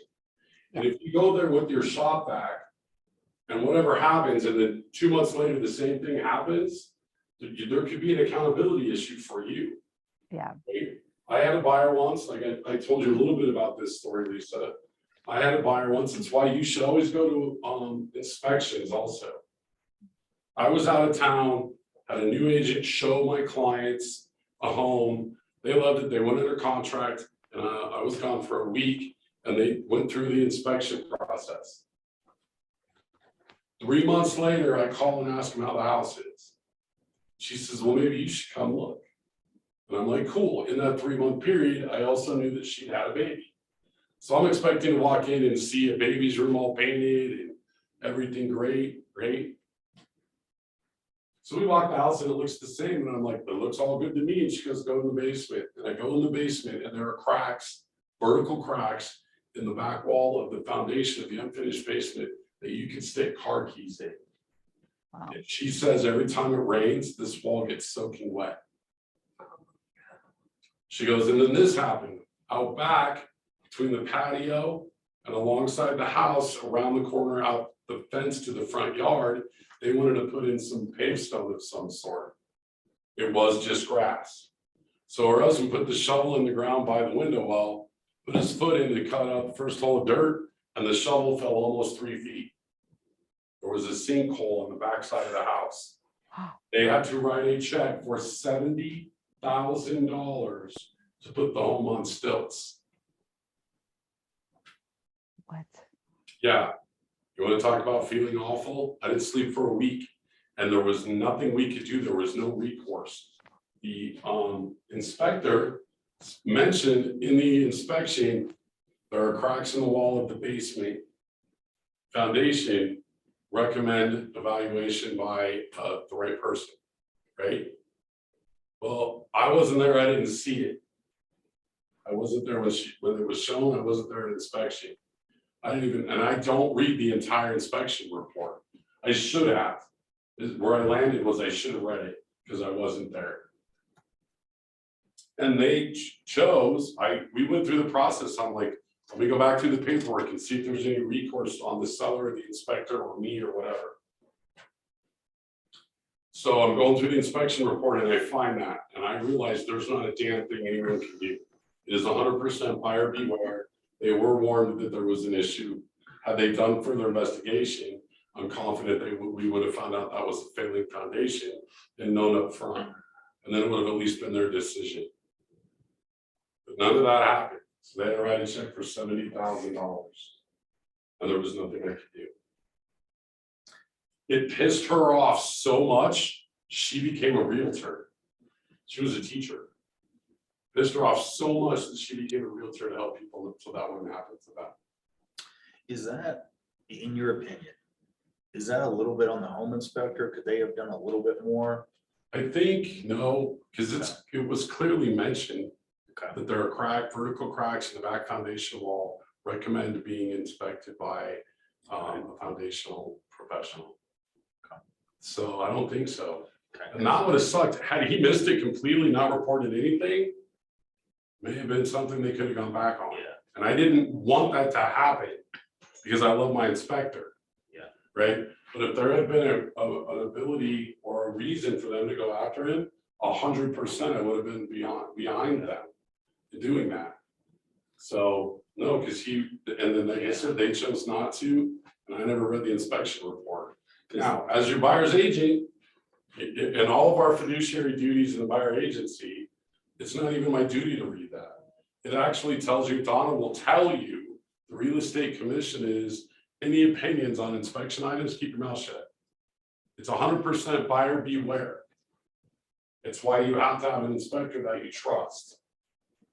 Right? Now, there are certain things, I will push that envelope. Had I known about that, had I either read it or been there myself, I would have pushed hard to have that checked. Because I don't want them writing a check for $70,000 because we find out those on a sinkhole. And I don't know what the result would have been if they had the foundation expert come in, right? Well, it So- could have blown the deal up. It may have blown the deal up. However, they loved the house. They loved the floor plan. It was literally perfect for them. They may have said, we're gonna buy this anyway, and we know we're gonna write a check for $70,000 to put it on stilts. It's worth it to us. I'm with you, Dave. I was like, But I'm it's- just like, I don't like yeah. the house enough But to be the like, part oh, I no. felt guilty was that because the way it went, they weren't given the option. They didn't have a I couldn't even choice. hide that. Right. I was like, You're like, that's disgusting. So, there's a sinkhole in your backyard, no thanks. and the thing is then, instead of ultimately getting so pissed off that she became a realtor, right? Had we been able to avoid that or give them the option or whatever, my relationship with them would have been fine. And I would have gotten more business from them. Here's the trick. I doubt anyone in this room will appreciate this, but the original person that wrote almost everything that we teach and coach, she wrote Ignite. She wrote Bold. She wrote all the scripts we have is a lady named Diana Kokoska. She wrote almost with Gary, some about Gary, all the trainings that we will go, that we will do here. Right? This client, a wife, had been Diana's personal assistant for 9 years before she moved here. So I sell a home to Diana Kokoski's ex-assistant that they have to spend $70,000 on to put on stilts. Every time my phone rang from an Austin prefix, I was scared. Every time I went to family reunion or mega camp and Diana was there, I was a little scared. I am told that she did talk to some of the MAPS coaches, and all the MAPS coaches told her, we get it and it's terrible and it's buyer beware. If it was mentioned in your inspection report, it's on you. So another little question, and I don't want to take anyone down a rabbit hole, but when I was going through the whole endorsement swing this summer, Yep. or early fall, I met with the Colorado Realtors Association, which Donna sits on. Yep. And one of the questions I had to fill out in my survey, and they asked me, was about home inspectors, because they don't have to be licensed in Colorado. That's correct. And they want to know where I stood on that. I said that I thought that they should be. Now, where do you stand on that? Is that something you think is important, for home inspectors to be licensed? I'm like 50-50 on it. I don't think you need to be licensed to understand how to give a book report on a home. Because they're not only not required, they're not supposed to give opinion, right? This faucet leaks, that's their job. I don't think they need a license to do that. This faucet leaks, and I think it's because it's old and worn out and the nipple on the faucet is bad. You need a license for that because you got to be able to know what you're talking about. But to report that the faucet's bad, I don't think you need to. I think you need to be able to carry insurance. Okay. Right? But they do give their opinions because every report has it graded as a green, red, or yellow item, which, I mean, That's Okay, safety, so- though, isn't it? That's true. That is true. But So a lot of that is just green, yellow, or red based on specifications, right? like industry standards, like, Yes, by industry standard. yeah.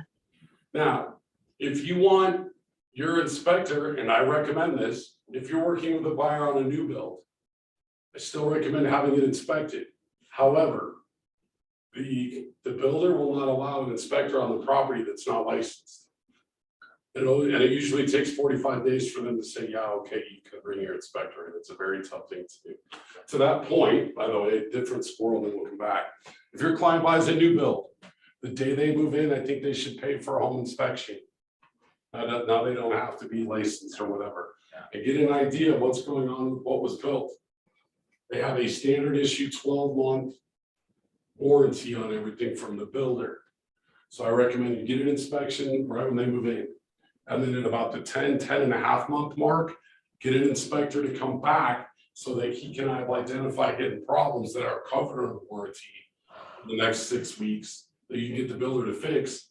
Because what happens? Shit breaks 12 months and 3 days later. Right? My brother, who is my example for a lot of the stuff in my life, but real estate wise, has never really ran into a lot. He bought a new build a few years ago. And he got lucky on the dates, otherwise this would have been a nightmare. His secondary bathroom upstairs. His two sons at the time one was in high school, one was in middle school. Thought dad paid extra to have a heated toilet seat. So at the 11-month mark, the toilet starts leaking. My brother never was in there except to clean it.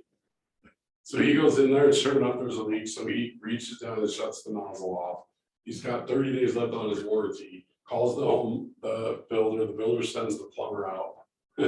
When they built the house 11 months before, when they plumbed the bathroom, they hooked the water supply to the toilet up from a hot water supply. So they were filling the tank in the toilet with hot water, and after 11 months, it wore out the grommets. They had to tear the floor of the bathroom out to get to it to replumb the toilet. Had my brother not had that done during the warranty time frame, he would have spent easily $10,000 to fix the problem, or not fix the problem, have a toilet that needed to be addressed every year, and then tried to sell it and that could have been an issue. So I like to tell my new build buyers, at 11 months, get an inspection. So you can figure out what you need to bring your warranty people in and deal with. As far as licensing goes on inspections, to answer your question, Dave, I think to myself, would I have an inspection done on my house personally with someone that's not licensed? If I trust them, yes. Okay. It's gotta be somebody who knows what they're doing. It was just something that was brought up, Yeah. because it's really interesting. And it's really important because to a lot of the Colorado Rivers Association, because they all want that. The one sitting in the room, there's about 8 to 10 that were interviewing me. And I had answered that I was in favor of that. And they told me I was the only one from my party that answered it that way. Well, of course, because conceptually, the party that I know you're affiliated Yes. with, like Is- we talked the yes. other day. Right, hands off. I don't need that, leave me alone. Yes, totally. Right. But I was coming from the aspect of protecting the consumer as Sure. well as reducing liability insurance. So that's true, because if, I don't care what you do in life, if you have to have a license to do it, there's an added accountability. Yeah. Right? If someone's issuing you a license, that person can take your license away if you screw it up. And that's what they asked me. They said, Yes. how will you convince your people down at the State House to get on board with this? And I said, the liability insurance, driving Yes. that. For sure. Yeah. Yep. And I'm not against it. Yeah. I'm not against. Yeah, I just want to get your opinion because you've been Maybe. doing this. And like, Yeah, what you- I'm not against them being required, Okay. right? I would much rather see somebody step in and try to control the HOAs. Okay. Right? HOAs can charge whatever they want for the HOA transfer fee. When COVID hit, I listed my best friend in life's mom's house. She's 75 years old and a widow. Yeah. She lived in Saddle Rock. There were 3 HOAs in Saddle Rock at the time. I think there may be a 4th now. 3 HOAs. The way it worked was title, insurance, transfer fees, and the HOA status letter is negotiated out in the contract, who's paying for it, right? Or check boxes. At the time, the seller was still paying for that kind of stuff. COVID hits, it took me 4.5 months to get her home under contract. And I find out after we're under contract that the title company that we were using now required those fees to be paid up front, because they were going through all of that work. And if the deal died, which a lot of them were because of COVID and other reasons, the title company was out that money. So they started charging whoever was going to pay for it for the contract, they started charging them up front. My seller paid $4,000 for status letter and the HO and for the status letter and the transfer fee combined for the 3, and she had to pay it up front. And the buyer backed out. Now, we were able to get it under contract soon enough again, where she did not have to pay that $4,000 a second time. We caught the deadline by like 2 days. What is the deadline? Do you know? They've since gotten rid of it. They don't do it anymore because this is what happened. They didn't care if it was the seller, it didn't make a difference to them. Where it mattered was the buyer. If you got a buyer pushing numbers and barely has pre-approval and you charge them $4,000 on the 4th day of a transaction, it's blowing their loan up. So they got rid of it about a month later. Gotcha. My seller was ultimately not all that upset about it because she had agreed to pay it. And it didn't matter to her when she paid it.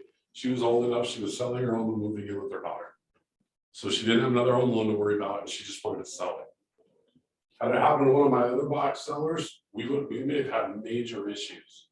The other major issue was this is a title company that I've been using for 3 years and they didn't tell me they changed it. I didn't even find out about it until after my seller gave her a credit card number and paid $4,000. So. I got a question for you, Ricky. Yep.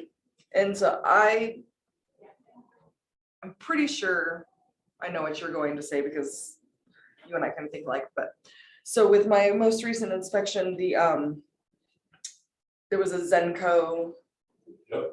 fire panel or electrical panel. Yep. And for those of you that don't know what that is, it's an obsolete, it's something from the 70s, a huge fire hazard.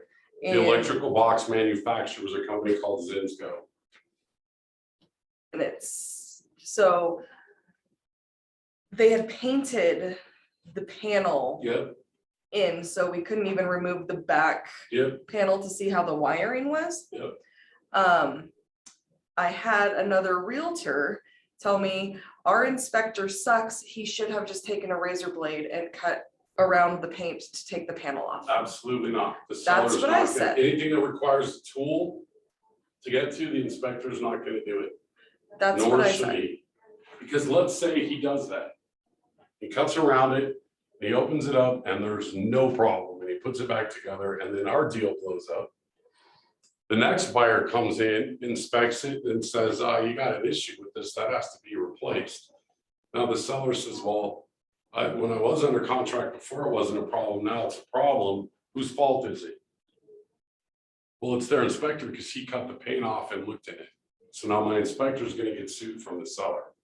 And this other realtor was like, if I was there, I just would have done it. And I'm like, If you're the realtor and you want that responsibility, feel free, but I don't take tools anywhere other than when I put up a yard sign. right, I or was when like, just take one carrying down. around a razor blade. But yeah, just, Yeah, you got a razor blade? Yeah, hold on, I got it in my glove box. It's next to my mirror. That's the inspector I want in my house. So you have to take into consideration when you're negotiating or trying to get to the closing table, what's in the contract, 100%. I believe you should also take into account, what's it gonna take to continue this relationship? How do I build this relationship with this person? I'm helping them change their lives through the vehicle of real estate. How else can I help them? Always trying to come from contribution.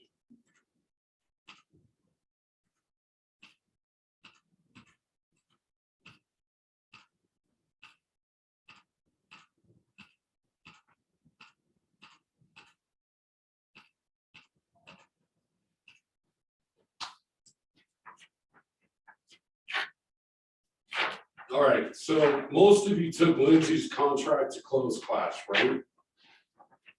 Yes, no, maybe? I was not able to. Planning your future.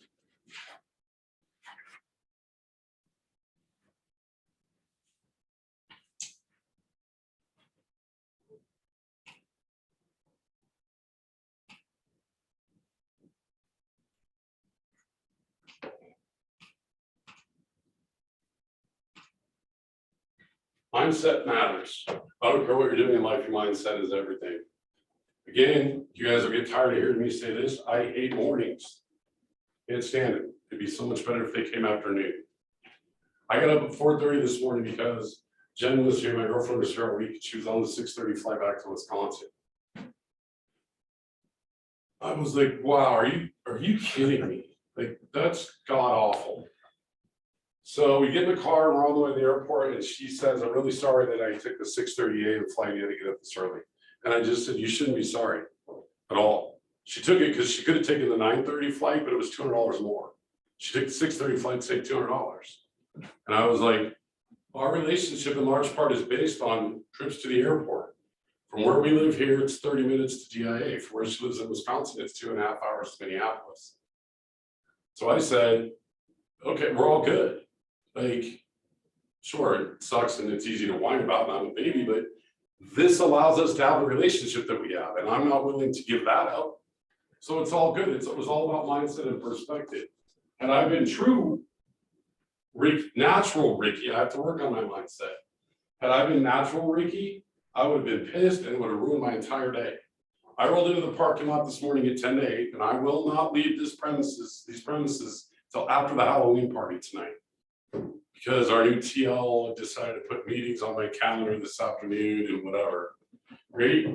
And I'm thinking to myself, I was thinking about this on the way home from the airport.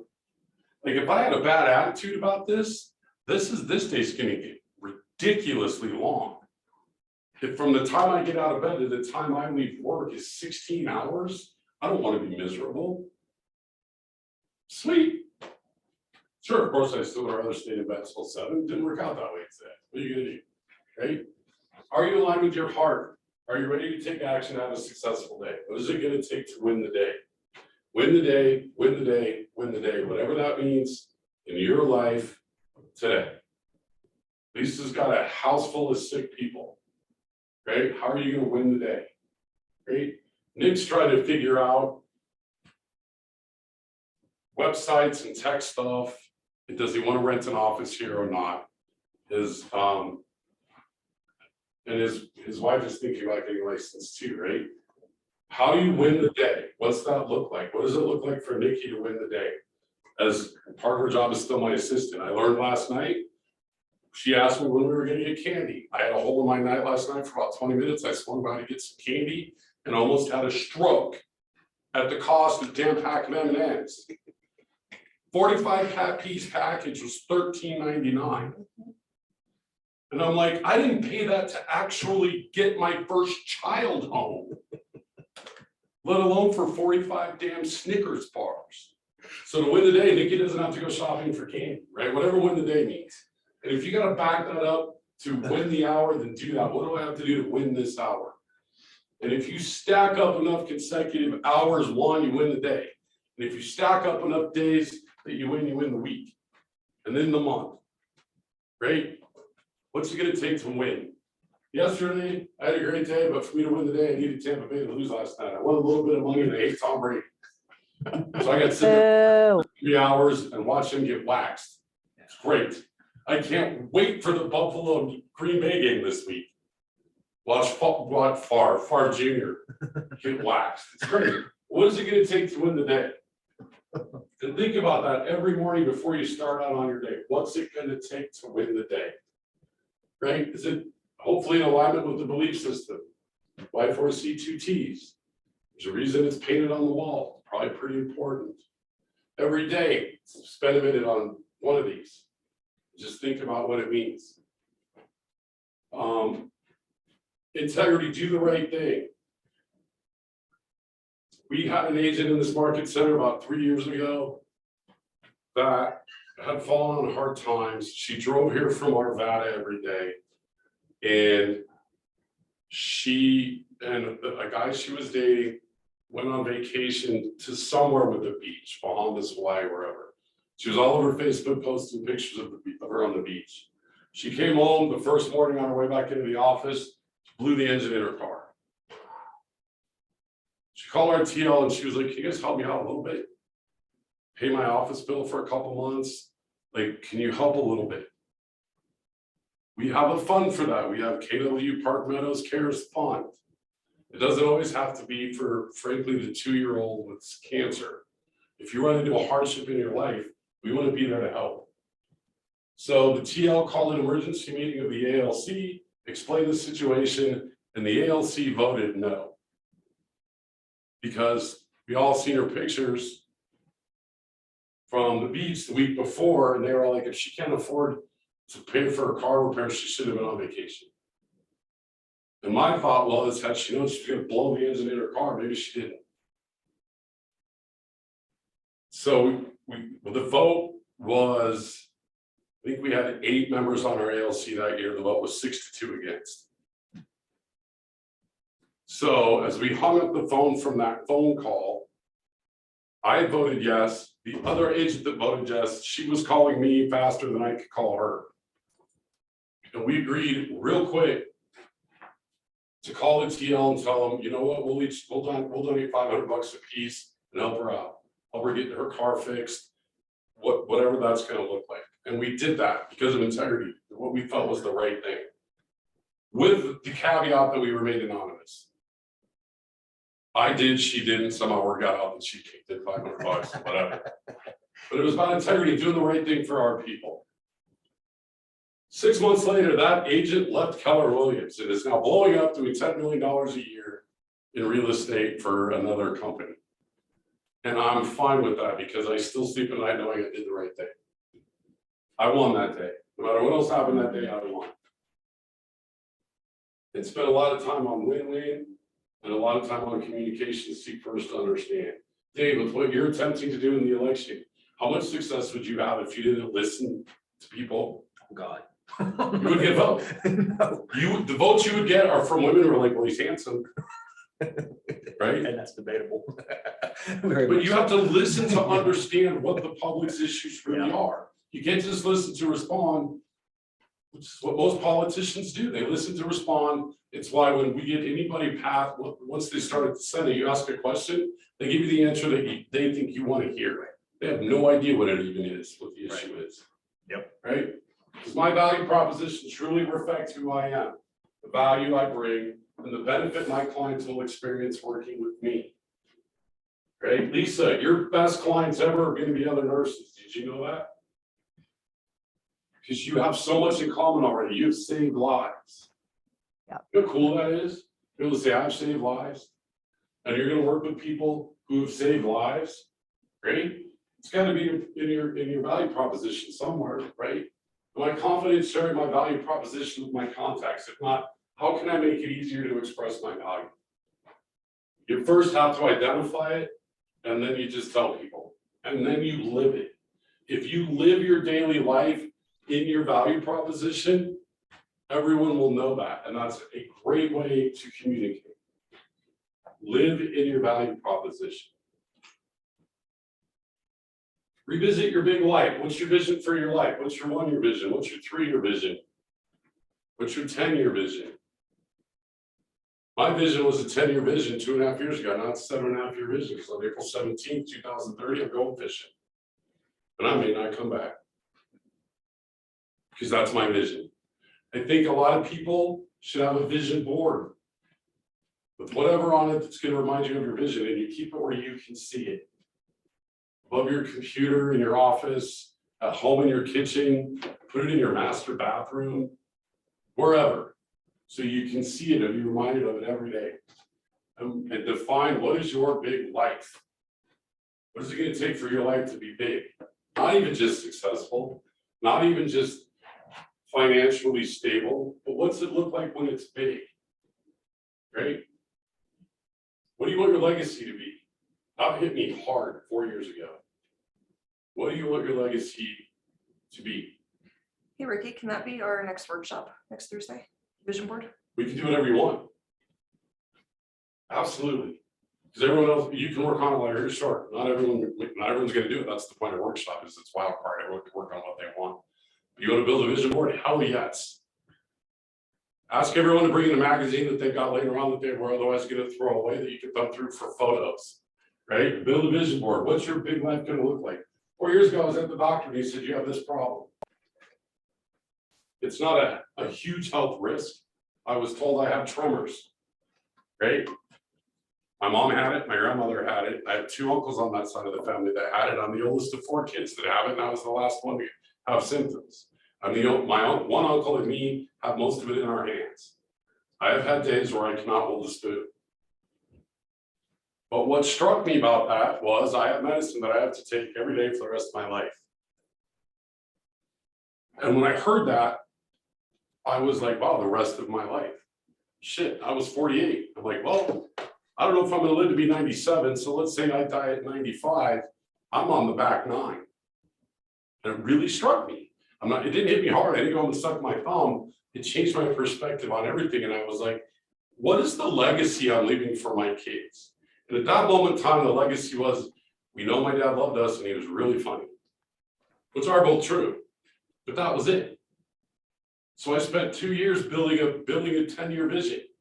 My vision is on April 17th, 2030, I'm going fishing because I will own 10 homes that pay the bills on my 11th home, which has at least 10 acres and a place for horses and chickens and goats, and be sitting on $1 million in equity in those 10 homes. That's my goal by 2030, April 17th.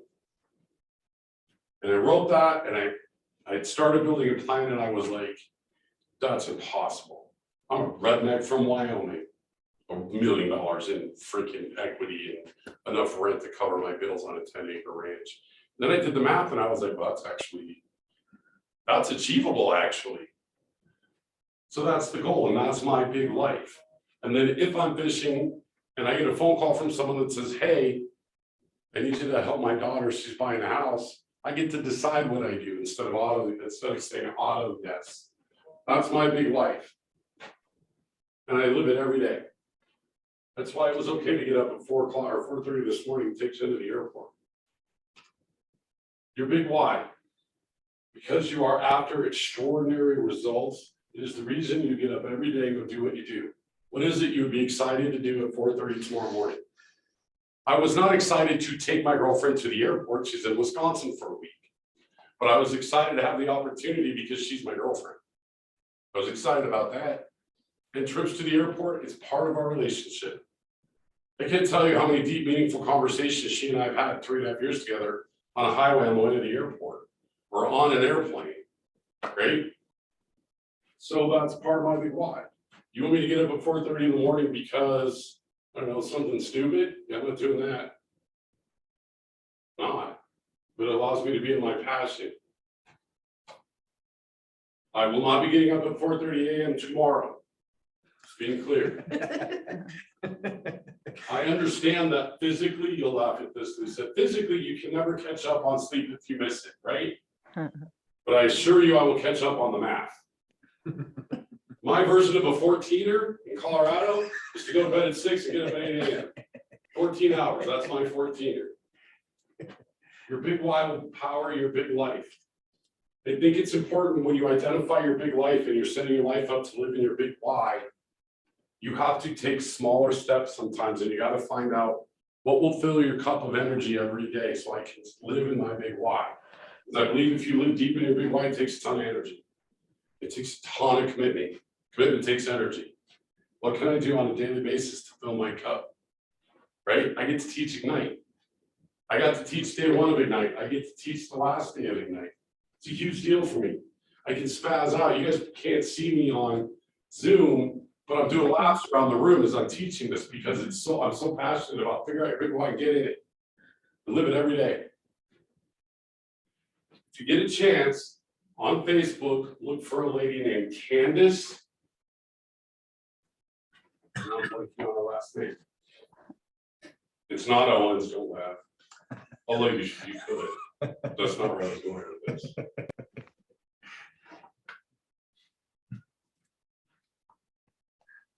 Candace, Candice, Ensign, like an ensign in the Navy, Ensign. She owns a company called Equus, EQUUS. Her life passion is she owns a ranch in Elizabeth where she rescues horses. It's a horse rescue. Think bigger, give more. Yes, she's a maths coach. She used to be a productivity coach. I do not know a single person that I'm aware of that I've met or I'm not met that lives more in their passion than she does. It has literally cost her a marriage because she was like, I love you and you're with me or you're not in my big why and my passion, and you left. So if you can find her, Journey with Equus is actually the name of her business. She lives in her big why more than anyone I know, and I'm envious. ENSIGN. All right, the 6 core competencies of my business. Lead generate, capture, convert to appointments, present buyers and sellers to get agreements, show buyers and market sellers. Right, negotiate contracts, coordinate the sale, and manage your money. The first 5 are in order of what happens with the client. Number 6 should be number 1. Manage your money. I stand before you to tell you, you do not want to make a $700 a month payment to the IRS. It sucks. Another thing that will be done hopefully by April 17th, 2030, when I go fish, is why the IRS paid off. Manage your money and manage your money correctly. It's why all of you, when you sit down and have your first one-on-one with me, we're going to talk about our RE Colorado classes you need to take, some CTO training you need to do, join the board, and fill out your Life by Design financial form. It's going to talk about and help you determine exactly what your monthly nut is every month and how much money you need to make. Lisa, you did that, right? You gave me the number. And then we worked on how many transactions it is to get to your number, right? Yep. We talked about what's it going to feel like when you hit that number. I've done it with Nikki. What's it going to feel like when you hit that number? It's like a weight is lifted off my shoulder. Total weight's lifted off your shoulder. You want to know the best thing about real estate? Next year, when you do that number, whatever your goal is, your business will never shrink. If you keep doing the things you're doing, your business will never shrink. It will only grow. So the first year, let's just say the number was 10. The first year doing 10 transactions, you're going to put in some work and some focus and commitment. The second year, you're going to do at least 10 as long as you just did what you did last year. And as we all know, the second time you do anything, it's way better than the first time. Right? So the first year is terrifying. Yeah. It's horrifying. Second year is amazing and totally worth it. Especially if you stay in your big why. Find your motivation. All right, where do your commission dollars go? If you're the listing agent, to the other agent, split with your market center, business expenses, taxes, and your take home. Here's what I would suggest you do, generally speaking. You know what your goal number is, you know what your gross commission income goal is. Subtract out what you need to pay yourself to hit your goal first. Whatever's left goes to the other agent, the market center, the business expenses, and the taxes. Pay yourself first. Whatever you pay yourself, that's your profit. Profit first. So the idea is to put yourself on a salary. Whatever you need to make on a monthly basis to cover your goals, personally, that's your salary. Pay yourself first and then everything else, right? Business expenses, that's such a broad category, right?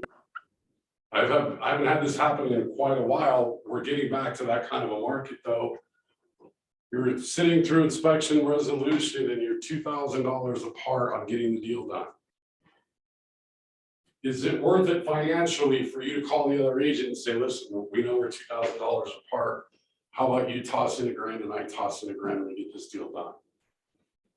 First of all, yes, it's 100% legal as long as it's tracked correctly and it's on the settlement statement and the closing disclosure. Is it worth it for you to spend $1,000 to get a deal done? Well, the question is, does it help you accomplish your big why?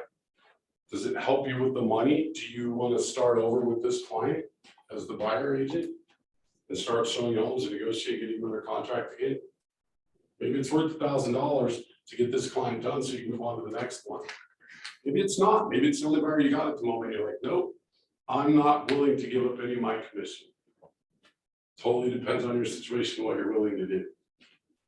I had bought a ceiling fan because my buyer would not shut up about the ceiling fan. I didn't pay for the installation, but I bought the ceiling fan like $500.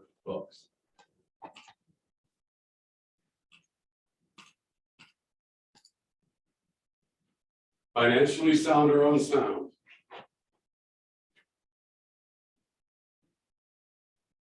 Red light, green light is one thing you'll hear a lot in the MREA too. Inspect your money. Do I red light this or do I green light this? Is it all right to pay it? Do I not pay it? Right? Look on the left versus what happened on the right. Jessica Campbell sold home, got a $9,000 commission. She had a check for $57.60. That's after her splits with her brokerage and paying the other agent, assuming she was the listing agent, whatever. She spent $3,300. Right? On the left side, she put it in her business savings and her wallet. Didn't save business tax for business expenses or taxes. Right? On the right is the way she should have done it. Made $57.60. She put $17.28 in her business bank account, $4,000 in her personal account, of which $1,600 went to tax savings, self-employment tax, state federal tax, and then her wallet got $24.19. Now I know when you look at her wallet getting $24.19, there's a lot of money between $9,000 and $24.19.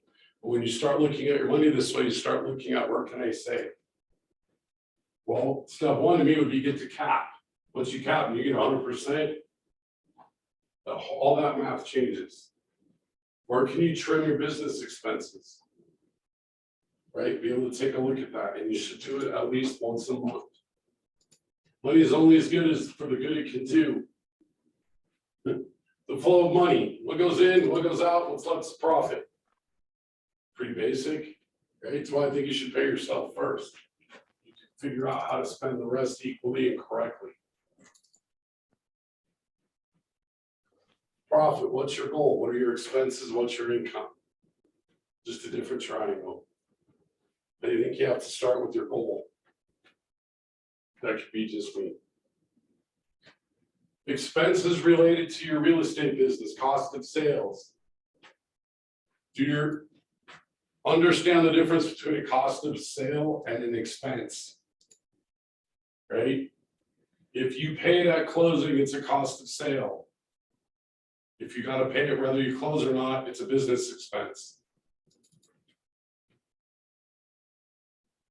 When you're doing your books, that will make, that when you start following this, it'll make a lot more sense on what's a business expense and what's the cost of sale. Your royalty fee to Keller Williams International, 3% of 6%. Is that a cost of sale or is that a business expense? Anyone? It's a cost Cost of of sale sale. because you don't pay it unless you close. Right? Referral fees, it's a cost of sale because you don't pay it if you don't close, right? A for sale sign, Business expense. that's a business expense because you paid for it whether you close it or not. Most agents mess up photography. Well, if I didn't take the listing, I wouldn't have paid for photography. That's true. If you don't close it, it's a business expense. If you close it, it's a business expense. You paid for it either way. So you gotta inspect your money.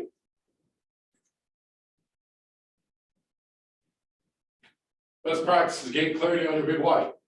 Set up your personal and business budgets. That's why that Life by Design form is important. Open additional bank accounts for taxes, expenses, and other savings.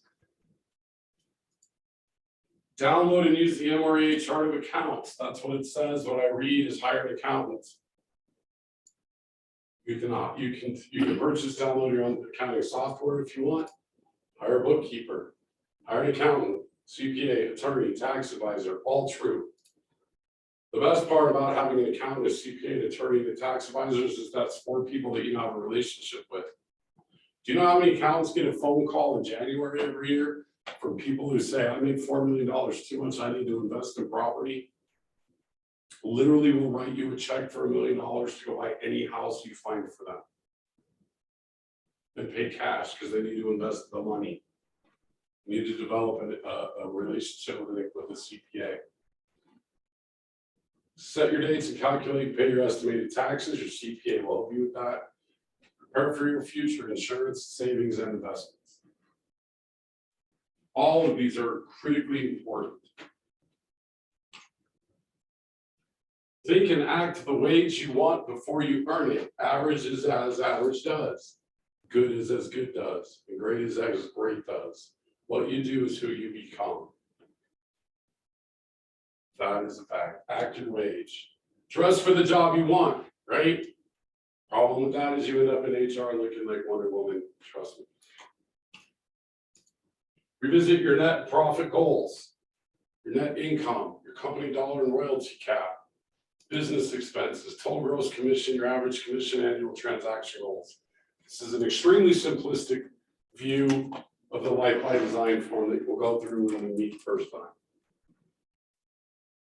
Getting paid at closing, make sure that you understand the process of how you are going to get your commission check at close, which has to do with, was it submitted correctly through compliance? Did Donnie give you permission to get paid? And did Bonnie do your DA, which stands for your disbursement authorization?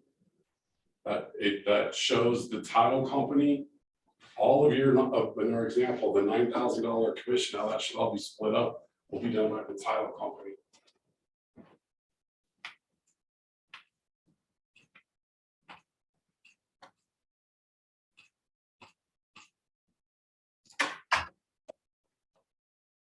Tuesday next week at 11 o'clock, it'll probably be like 11:10 or so. I would like everyone to be here that can be here. We'll have our group coaching session at 9:30 or at 9 that morning anyway. I'm teaching a class called 6 Personal Perspectives. When Gary Keller got all his agents together that were doing $1 million and he wrote the MREA, he also noticed some habits that they all had, just personal habits that they had. And I'm going to go through all of those and expose you to them, and they're really cool. One of them is be learning based. Learn more about your market. Preview homes, tour neighborhoods, and understand amenities. Nick, I love that you're going to open houses. You went last week, you're going tomorrow. That's an awesome way to learn the market and meet other agents.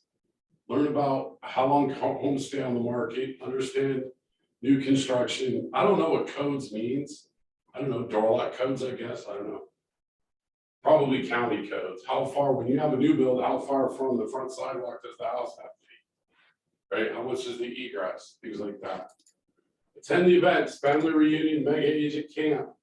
I cannot express to you how much it is worth it to go to these events. Family reunion is usually somewhere in the third week of February.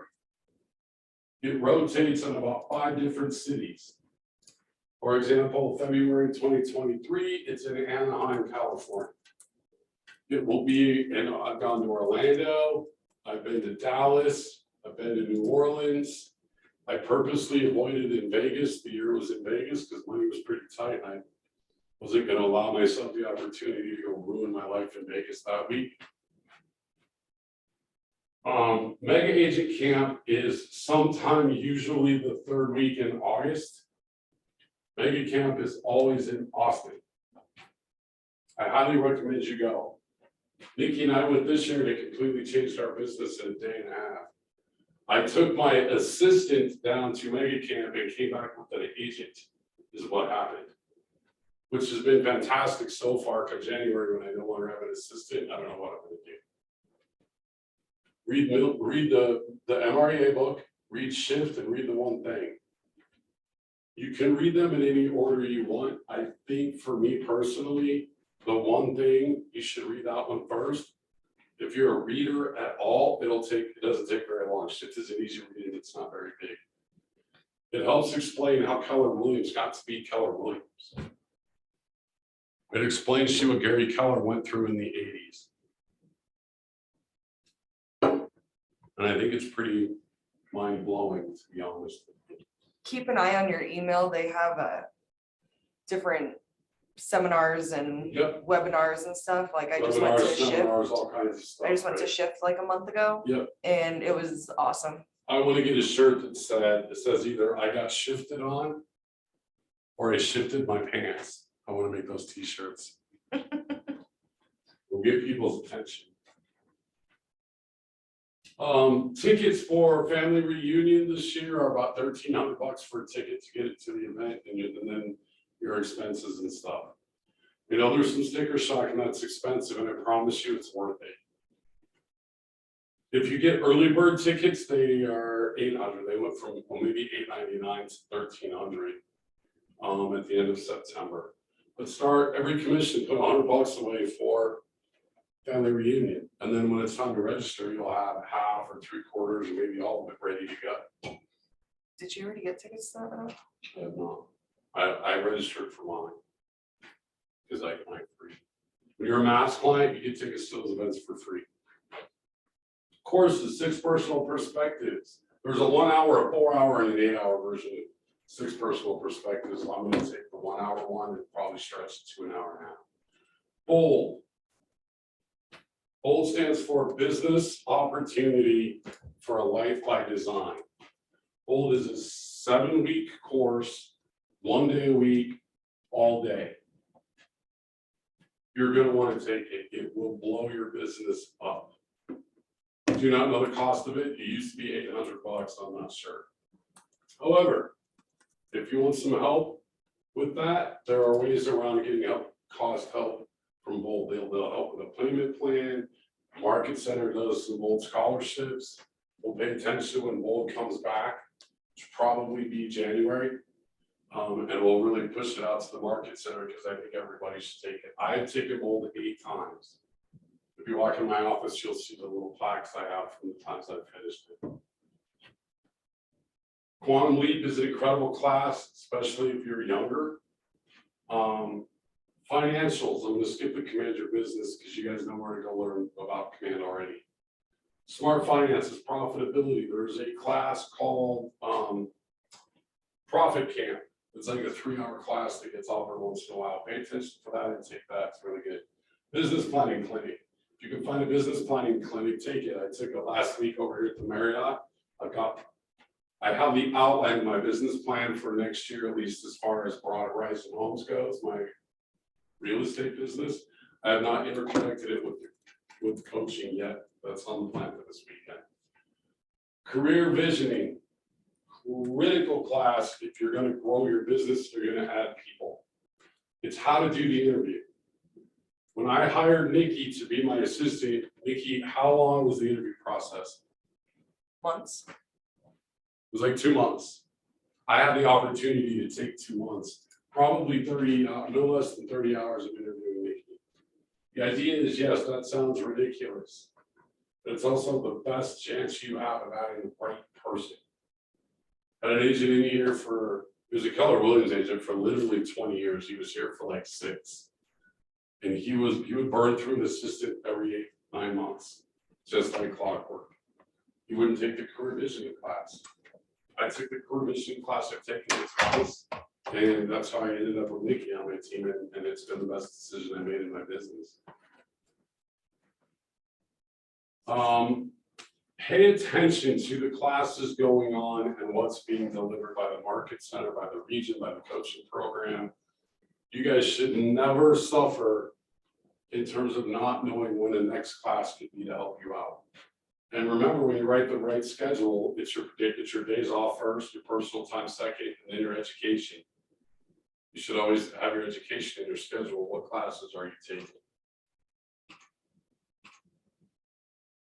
Mission: to build careers worth having, businesses worth owning, life's worth living, experiences worth giving, and the legacy is worth leaving.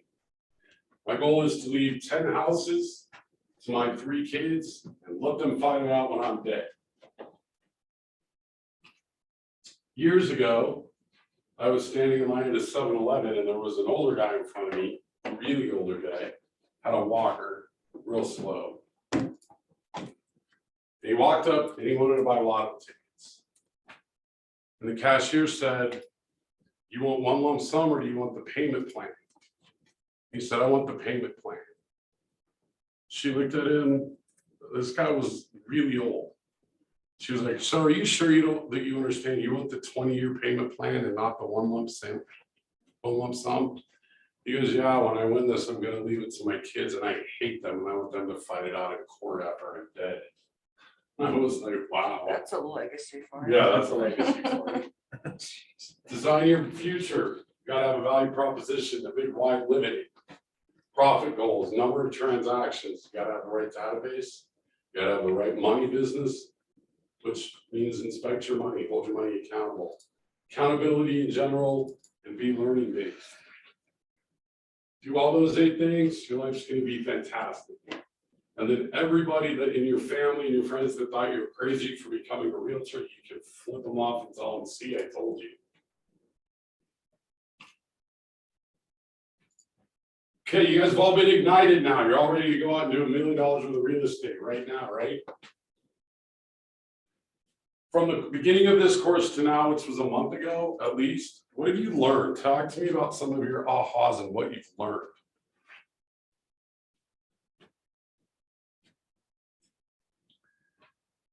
Don't everybody go at once. But I have a lot to learn. I feel like yeah, my big aha is there's a lot of shit to dial in. So where do you start? You're right. Where do you start? More open houses. I mean, I'm going to them because I want to learn how people do them. And honestly, I'm judging the shit out of everybody because I'm like, oh yeah, I wouldn't do that. I'll definitely do that. Oh, they could have done that better. Why aren't they doing that? You know, all the things. And for me, again, open houses just seem like a very logical way to try to find potentially qualified, unrepresented buyers. Oh, you get to see me now, by the way. I stopped screen sharing. I think they could see you anyway on a screen. What share. else? Give me some other ahas. That's great, Nick, you're right. What else?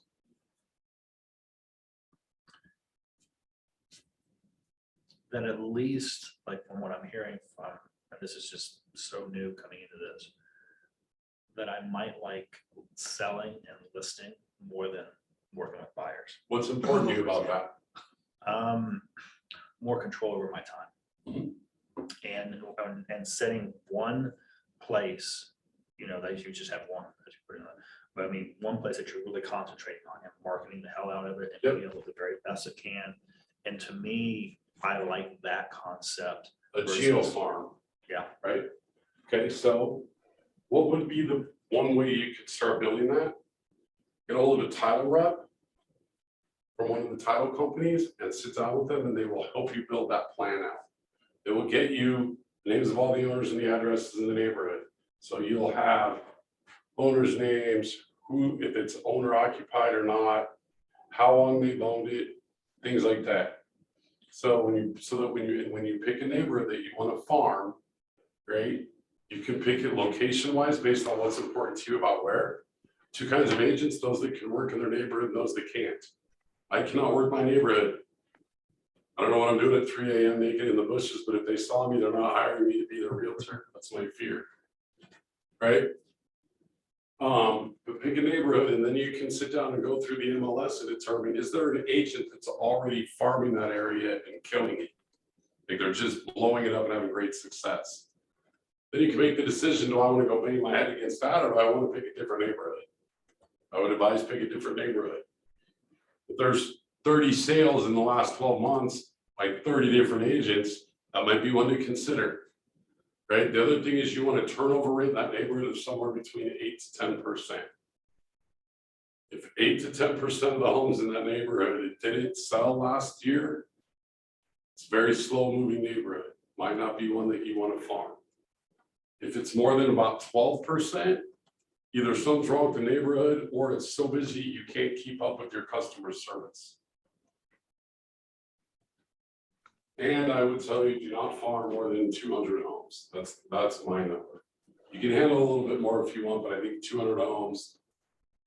I mean, if you have 200 homes, 20% of them, or I'm sorry, 10% of them sell next year. That's 20 transactions.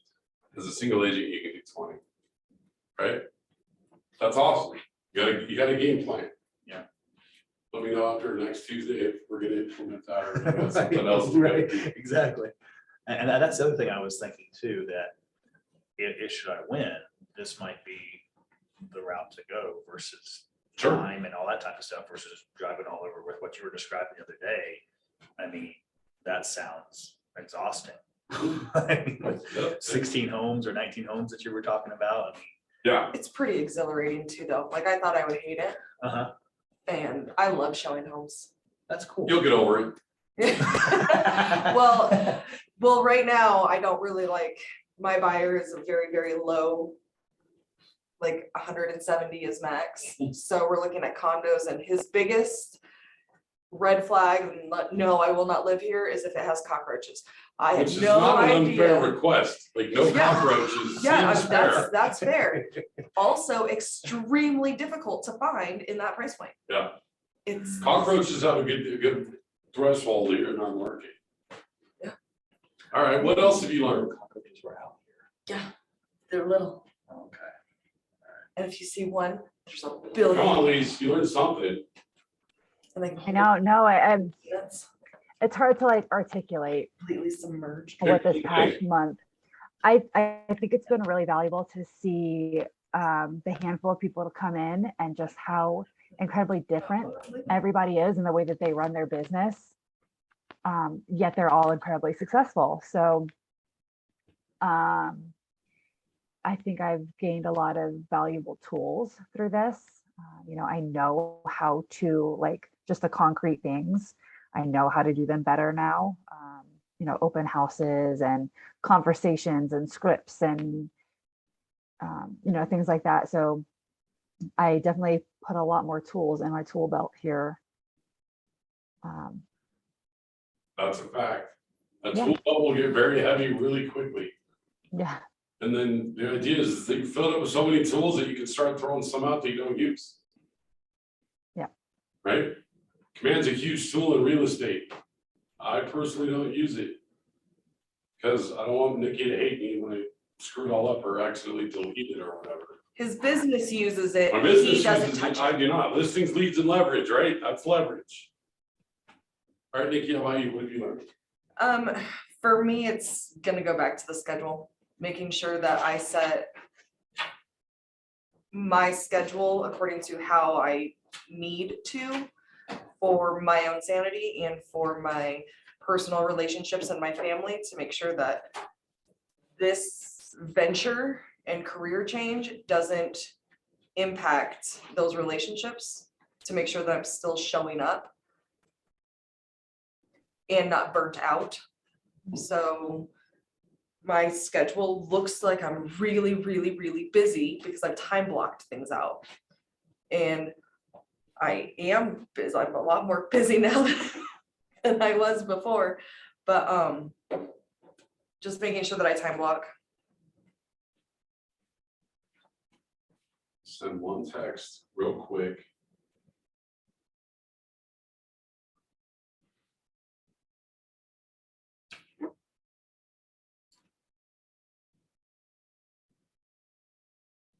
And as scary as everything seems, the first time you do it, like after it's done, it's like, oh, that was it.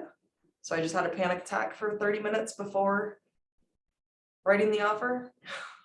Right. It's not as scary as it. I am a firm believer in if you want to learn something, the best way to do it is to teach it.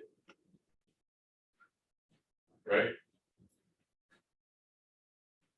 I also believe that because that's true, when I teach, my goal is always to learn. But what I've learned in the lessons that I have taught through this Ignite process is how important my mindset is. It is critically everything in my business. If I'm in the right mindset and I bring high energy to a room, I have the ability to live in my big why, which is to influence everybody. My intention is that sometime in the next week, something happens in your business and you go, Ricky talked about that. And I know this now because I taught it. Right? So for me, it's how important mindset is. We're just going through ahas and what they learned throughout the whole Ignite process. Happening all. She's like, And I was saying that, Just you know, got here. if you want to learn something, teach it. And so what did I learn through this? My aha was how important mindset is. So Gwen, you taught 30 or 5 of these, however many you did. What's your aha? What did you learn throughout the whole. throughout the whole Ignite process? Even what did you learn even in with organizing and planning and all of that stuff that we did, even if there were days that you didn't teach it? What's your aha? You should have told me. You texted me, can I come here? And then you. Yes. told me Oh, something They didn't know what about- was coming. I asked them, you're the coach, you can handle it. Yeah, but I'm switching gears.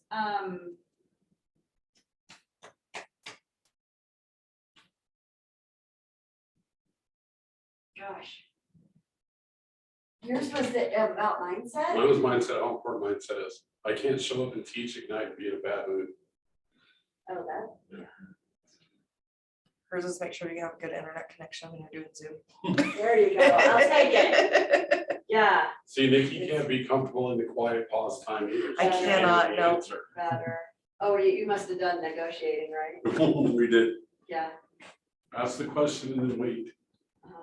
I had somebody on the other side, I did tell you all this yesterday, where I swear we were 3, 4, 5 minutes and neither of us were gonna say anything. I was like, and I was mouthing on the other side because it made me feel more comfortable, like I was talking, but he didn't know it. I'm like, how long is this gonna go on? And he lost. It course was he long, did. I've Gwen never, Gwen doesn't I have lose. never done that long. Never had to. Gosh, I don't know, anything specific. I think that, command has changed enough that I need to look at that again. There's a command con, I was gonna look into it so I could actually Mhm. tell you guys about it it's coming up maybe. next By the way, week there's a or class on something. November 7th at 3 o'clock. You need to be there. No, I saw a comment on Facebook that someone registered. Do we need to register for that somehow or? I think Daria said she was going. I think that's what she's referring to. Is that Okay, what so you so we don't have to mean? register. Where It's is it? November So now- 7th here at the Market Center at 3 o'clock. It's the guy from And the Detroit. guy from Detroit is giving it and I don't remember anything beyond that. It's on the He Facebook does page. 100 that transactions guy. by himself. He's lying. He has at least a TC. Yeah. He's not doing it alone. No, You may not have other agents on this, team, but he's doing 100 by himself. right. Unless he's selling 25 unit condo buildings at a time, doing 4 of those. Okay, command con. Mhm. is November 9th at 11. It's my CTM box. Oh, well, I'm sorry, 11 Eastern. 9 AM. Denver time. Y'all have fun in that class. I have something else to do that day. Get my nails done, wash my hair or something. I'm Your cat needs. not going to bathing. command con. Yes, my cat needs a bath. That's what we do. We all round up some chickens. But it is online, but someday. We spent some time today talking about living in your big why, living in your passion, and how much easier life is when you do that. Mhm. Identifying your big why, right? On Thursday next week, when we come in for our workshop, Nikki's gonna work on our vision board. So if you have any magazines later on, feel free to bring them. The idea is that y'all come in for workshop in person, by the way. Thursday's 12:30 to 2. And 9 AM on Tuesdays for whatever group session we're gonna do. Gwen and I are sitting down this afternoon to put together the schedule of what those will be, so we can get them out to you, so you know what each Tuesday is gonna be. We're working on bringing in sponsors, like I said yesterday or the day before, whenever. Someone to bring in breakfast burritos or bagels, Donuts. different vendors. Title reps, we both have a line of title people love to come sponsor stuff, right? Okay, here's a question for you that was asked by Dave today, right? Do you think, the short version is, do you think inspectors should have to be licensed?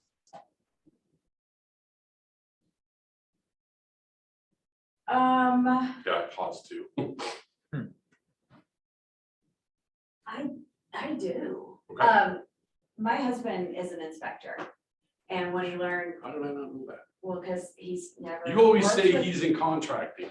Yeah, well, he's never done anything. He went and did the whole, he's certified, Okay. okay, with the Nachi, whatever, Epic Boulder. Mhm. And that is a minimum, what they need, because they learned a lot of stuff about, a little bit about a lot of stuff. Yep. But you can hang a license so quickly, that you don't know until you find out somebody's gonna get sued. And that's gonna be when they require a license, I think. But your opinion is you do believe they should be licensed? It's okay, there's Yeah, no your yeah, opinion, there's yeah, no I right or think so. wrong. And, well, and it should be that insurance will cover you otherwise, but if there's not, and they do have to have insurance. Mhm. But Right. I still think, yeah, I mean, like that certification could be a licensing thing. And then CE credits, and that's what licensing will get us, is more of that kind of oversight. Oversight and And I accountability. am minimum government here, so but it's all about the oversight, You tell making which sure way that she leans, people, Dave. I just love it. I know, Well, like, just so you know. that was the question that was asked to me when I met with the Colorado Realtors Association. There's a survey I had to fill out that all the candidates had to fill out when they met with them. Yeah, Send that in ahead of time. And one of the questions was, do you believe home inspectors should be licensed? I was the only one from the GOP, all the candidates that said yes. And there was multiple reasons for that. Real estate agents have to be licensed, teachers have to be licensed. It reduces liability insurance and it protects the consumer. And then also, me personally, if I win, that's one thing I could raise, and get huge bipartisan support, because the Democrats will absolutely be about that, because Oh. they love government oversight. yeah. And that's one thing that's still a win-win. And then for me, if I want to then show that I can work with Democrats, then come back and do something for law enforcement, do something that's more in my wheelhouse, my party, I have some of that credibility. Yeah. But big picture wise, I mean, the genuine answer that I gave was it protects consumers, and we all have to have license. We all have to have continuing education. Why wouldn't you expect to have a home inspector? I was really surprised that we didn't Yeah. have to have that. It's one of the only states, I think, that isn't, I mean, Yeah. maybe Texas doesn't. Yeah. Sure, because, they're rogue anyway, but They are. don't appraisers have to have a license? So They have if to the have more only than a ones, license, contract yeah. transactions that don't So yet have to inspector. have a license? Yeah. Then it's a gap. Yeah. And that's why, because there's about 8 to 10 people sitting around the table. And Donna was one of those individuals, you know, I don't know where she stood on the issue. I just remember that the majority of the people sitting there all wanted this, you know, and. Guess we know where it's headed then. Right? All right, let's do this, then. Let's finish up with Q&A. Questions do you guys have? Since Gwen wouldn't really give us her aha. I don't know if I. I think Gwen's aha is she could stand in front of a room and teach and not actually have a stroke or get hurt. It's not her favorite thing to do. It's a smaller group. This time. But I'm getting better. Oh, yeah. That I will. Can't do that. All right, Q&A, go. Is that Lisa in her? Yep. Okay. Hi. Hi. Like looking over here like you can see me looking at you. Lisa. And you're up there. Can I ask a question? Oh, maybe I'll wait till later. I have a personal question to ask. Well, there's 6 of us here. Huh? No, for the open house tomorrow, I was gonna yeah, ask well- you, is it better for me to use the CMA that you, like the homes that you've already done, or should I pull my own CMA? I would simply at this point just pull maybe some of the other buy levels that are on the market. I think there's 2. Mhm. To just show them this is what these buy levels are listed at. I want to do a CMA for an open house. Okay, can I Sure. throw in? So for me, for an open house, somebody's not coming to your open house because they're looking for a buy level. Okay, so first of all, it's a buy level. Who looks for one? It happens to be 3 bedrooms or 4 bedrooms. It meets other needs. The buy level is not a need. Fair. So show them how it compares to other 3 bedrooms, So my- other 4 bedrooms. My question to that is if I do a proper CMA, I'm only comparing it to buy levels. So If you- if my well, point yes, is to that's defend my price, I price. want to show buy levels. Now, it's 3 bedrooms. If you want to have a different stack of stuff, then here are other 3 bedrooms or 3+ bedrooms on the market, that's totally cool too. Right? But from defending my price, I would only want buy levels. Well, and for an appraiser, yeah, Sure. absolutely. But an not open for your house. consumer walking in, they don't care that it is a buy level or tri-level, or unless they've got bad knees or whatever, and then you've got a lot of stairs in a buy level, that's just part of the definition. So should I even bother doing any sort of like CMA type thing? Well, well, I don't, and here's why. It gives me a reason to talk to that potential buyer after they leave. Okay, I don't want you to have all my stuff. I don't want you to have all the information when you walk in. I want you to have just enough to stay curious, and then I want to chat with you later. Right? Because again, what's the purpose of an open house? contacts. To build your database. Yep. To look for potential buyers, perhaps look for potential sellers that come in and want to know, hey, what's this listed for? What's this home worth relative to mine? Mhm. Right? I can't tell you that off the top of my head, but I'd be happy to do a CMA for you. I'd be more than happy, I'd be excited to do it. Okay. Cool, what else? Who else has questions? So it's And not Nikki's a- got a list. It's not a question. It's just something ironic that happened. Rick got home from work the other day and he was like, apparently I made the sales lady cry. I was Not like, this Rick. again? Her significant other is named Rick as well, just for Yeah, clarity. so there's Ricky and Rick. So Rick comes home and he's like, oh, I made the sales agent cry again. I'm like, again, like, what? And he's like, it was a text message. He was like, look at this and tell me. So it's a stack of wood and he said, you need to get this material picked up ASAP. It's been here for the past 72 hours. And she cried. I was like, oh, honey, like, she's a high S because we were just talking about the disc. I was like, pleasantries and emojis will go wonders with her. Hey, hope you're having a great day. Can you please send someone to pick this up? It's been here for too long. Smiley face. And he goes, I don't got time for that shit. And I'm like, okay, how long did you have to? I was like, Okay, hi Dee. how long did you talk to her on the phone to calm her down? He was like, it went all the way up to her director. Like it was like 30 minutes. And then I was like, okay, so I like to take for emojis. right? So, That's I just thought it was that's a funny. good aha though, and it's a real. and he was world like, example. and so when I read him like the behaviors of the S, and he was like, oh my God, that makes so much sense. I was like, yeah. Know the disc, it will help you communicate with everybody. I was like, and you should probably send her like a, What's the elevator question? So that one is, so 4 people go to get into an elevator. There's one person banging on the buttons, let's go, let's go, let's go. That'd be the high D. Then you got the I is in the center of the elevator, talking to all the other people about their birthdays and what their favorite Is color is. with our back to the elevator doors. All that would be the high I's. Then the S was holding the elevator door while somebody who was running down the hallway trying to hop on the elevator. But, was coming, come on, come on, come on, and the C is back in the corner evaluating everybody's weight compared to what this elevator will hold. So that kind of gives you a general idea evaluating of everybody's who weight. people are, It's true, That's hilarious. very true. yeah. Where do I fit? I'm the guy who stands in the middle, waits for the doors to close, and then I start bouncing to test the cables, make everyone in the elevator nervous. Then you're an S and an I a little bit, probably C.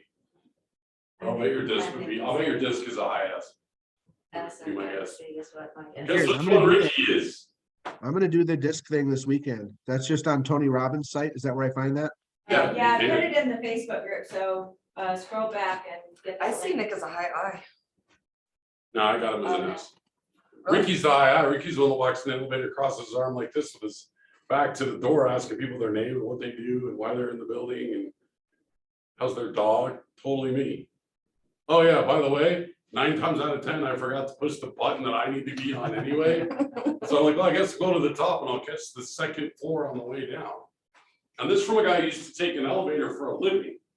Right, when I owned the delivery service, I was in elevators all day long. My record, by the way, 4.5 hours in one elevator. Out the tech center, something happened in the elevator broke. I'm the only one in there. Oh, God, did you die? That's my biggest No, I- fear. ultimately, it's That's like your one of my biggest fears. It is just getting stopped So for working, me, it'd be right? like, oh, thank God, So my I- phone doesn't work, this is amazing. So I picked up the Much phone and speed too many the times. person answered and I told them what building I was in and they were like, what elevator are you in? And I'm like, I have no idea. This one, The one that's not moving. listen, He's like, all right, he goes, we'll be there within an hour to fix it. All right, it's like 10 after. An hour and a half later, I've heard nothing. So I call him back, he says, sorry, we got behind, the guy's on his way to be there in like 10 minutes. Great, half an hour later, I've heard nothing, now I've been in this elevator 2 hours, I call him back, they're like, the dude was there and fixed the elevator, I'm like, I'm still in it. And it ain't moved. So she said, I hear her typing away, she goes, oh my God, he fixed the wrong elevator. She's like, he'll be on a minute. I'm tired of talking. He'll be back out in like 10, 15 minutes. I'm tired of talking. So I laid it on the floor and took a nap until I got back down to the ground floor, the door opened and I heard the ding. 4.5 hours. Oh my God. Yeah, that's one of my biggest fears of getting stuck in an elevator. I wish that I had someone to talk to. I'm like, I won't do well if I get stuck on a deserted island somewhere. no, So, all There right. There any will other for sure be a questions? Wilson. talk with somebody. Right. All right, cool. You guys are all ignited. I'll go do real estate now. And we will see you all next week, Tuesday at 9 for group session, right? You'll all be here. Yep. Awesome. Yes. All right, guys, good luck. If you got questions, get hold of us. Ricky, when Lisa. am I coming by your place? What time? Lisa, text me that address. Okay, I will, Nick. It's just- When do you want me to come by your place to get the signs? Do you, If I can get this to work, Mhm. I've tried this a couple times. Aren't you coming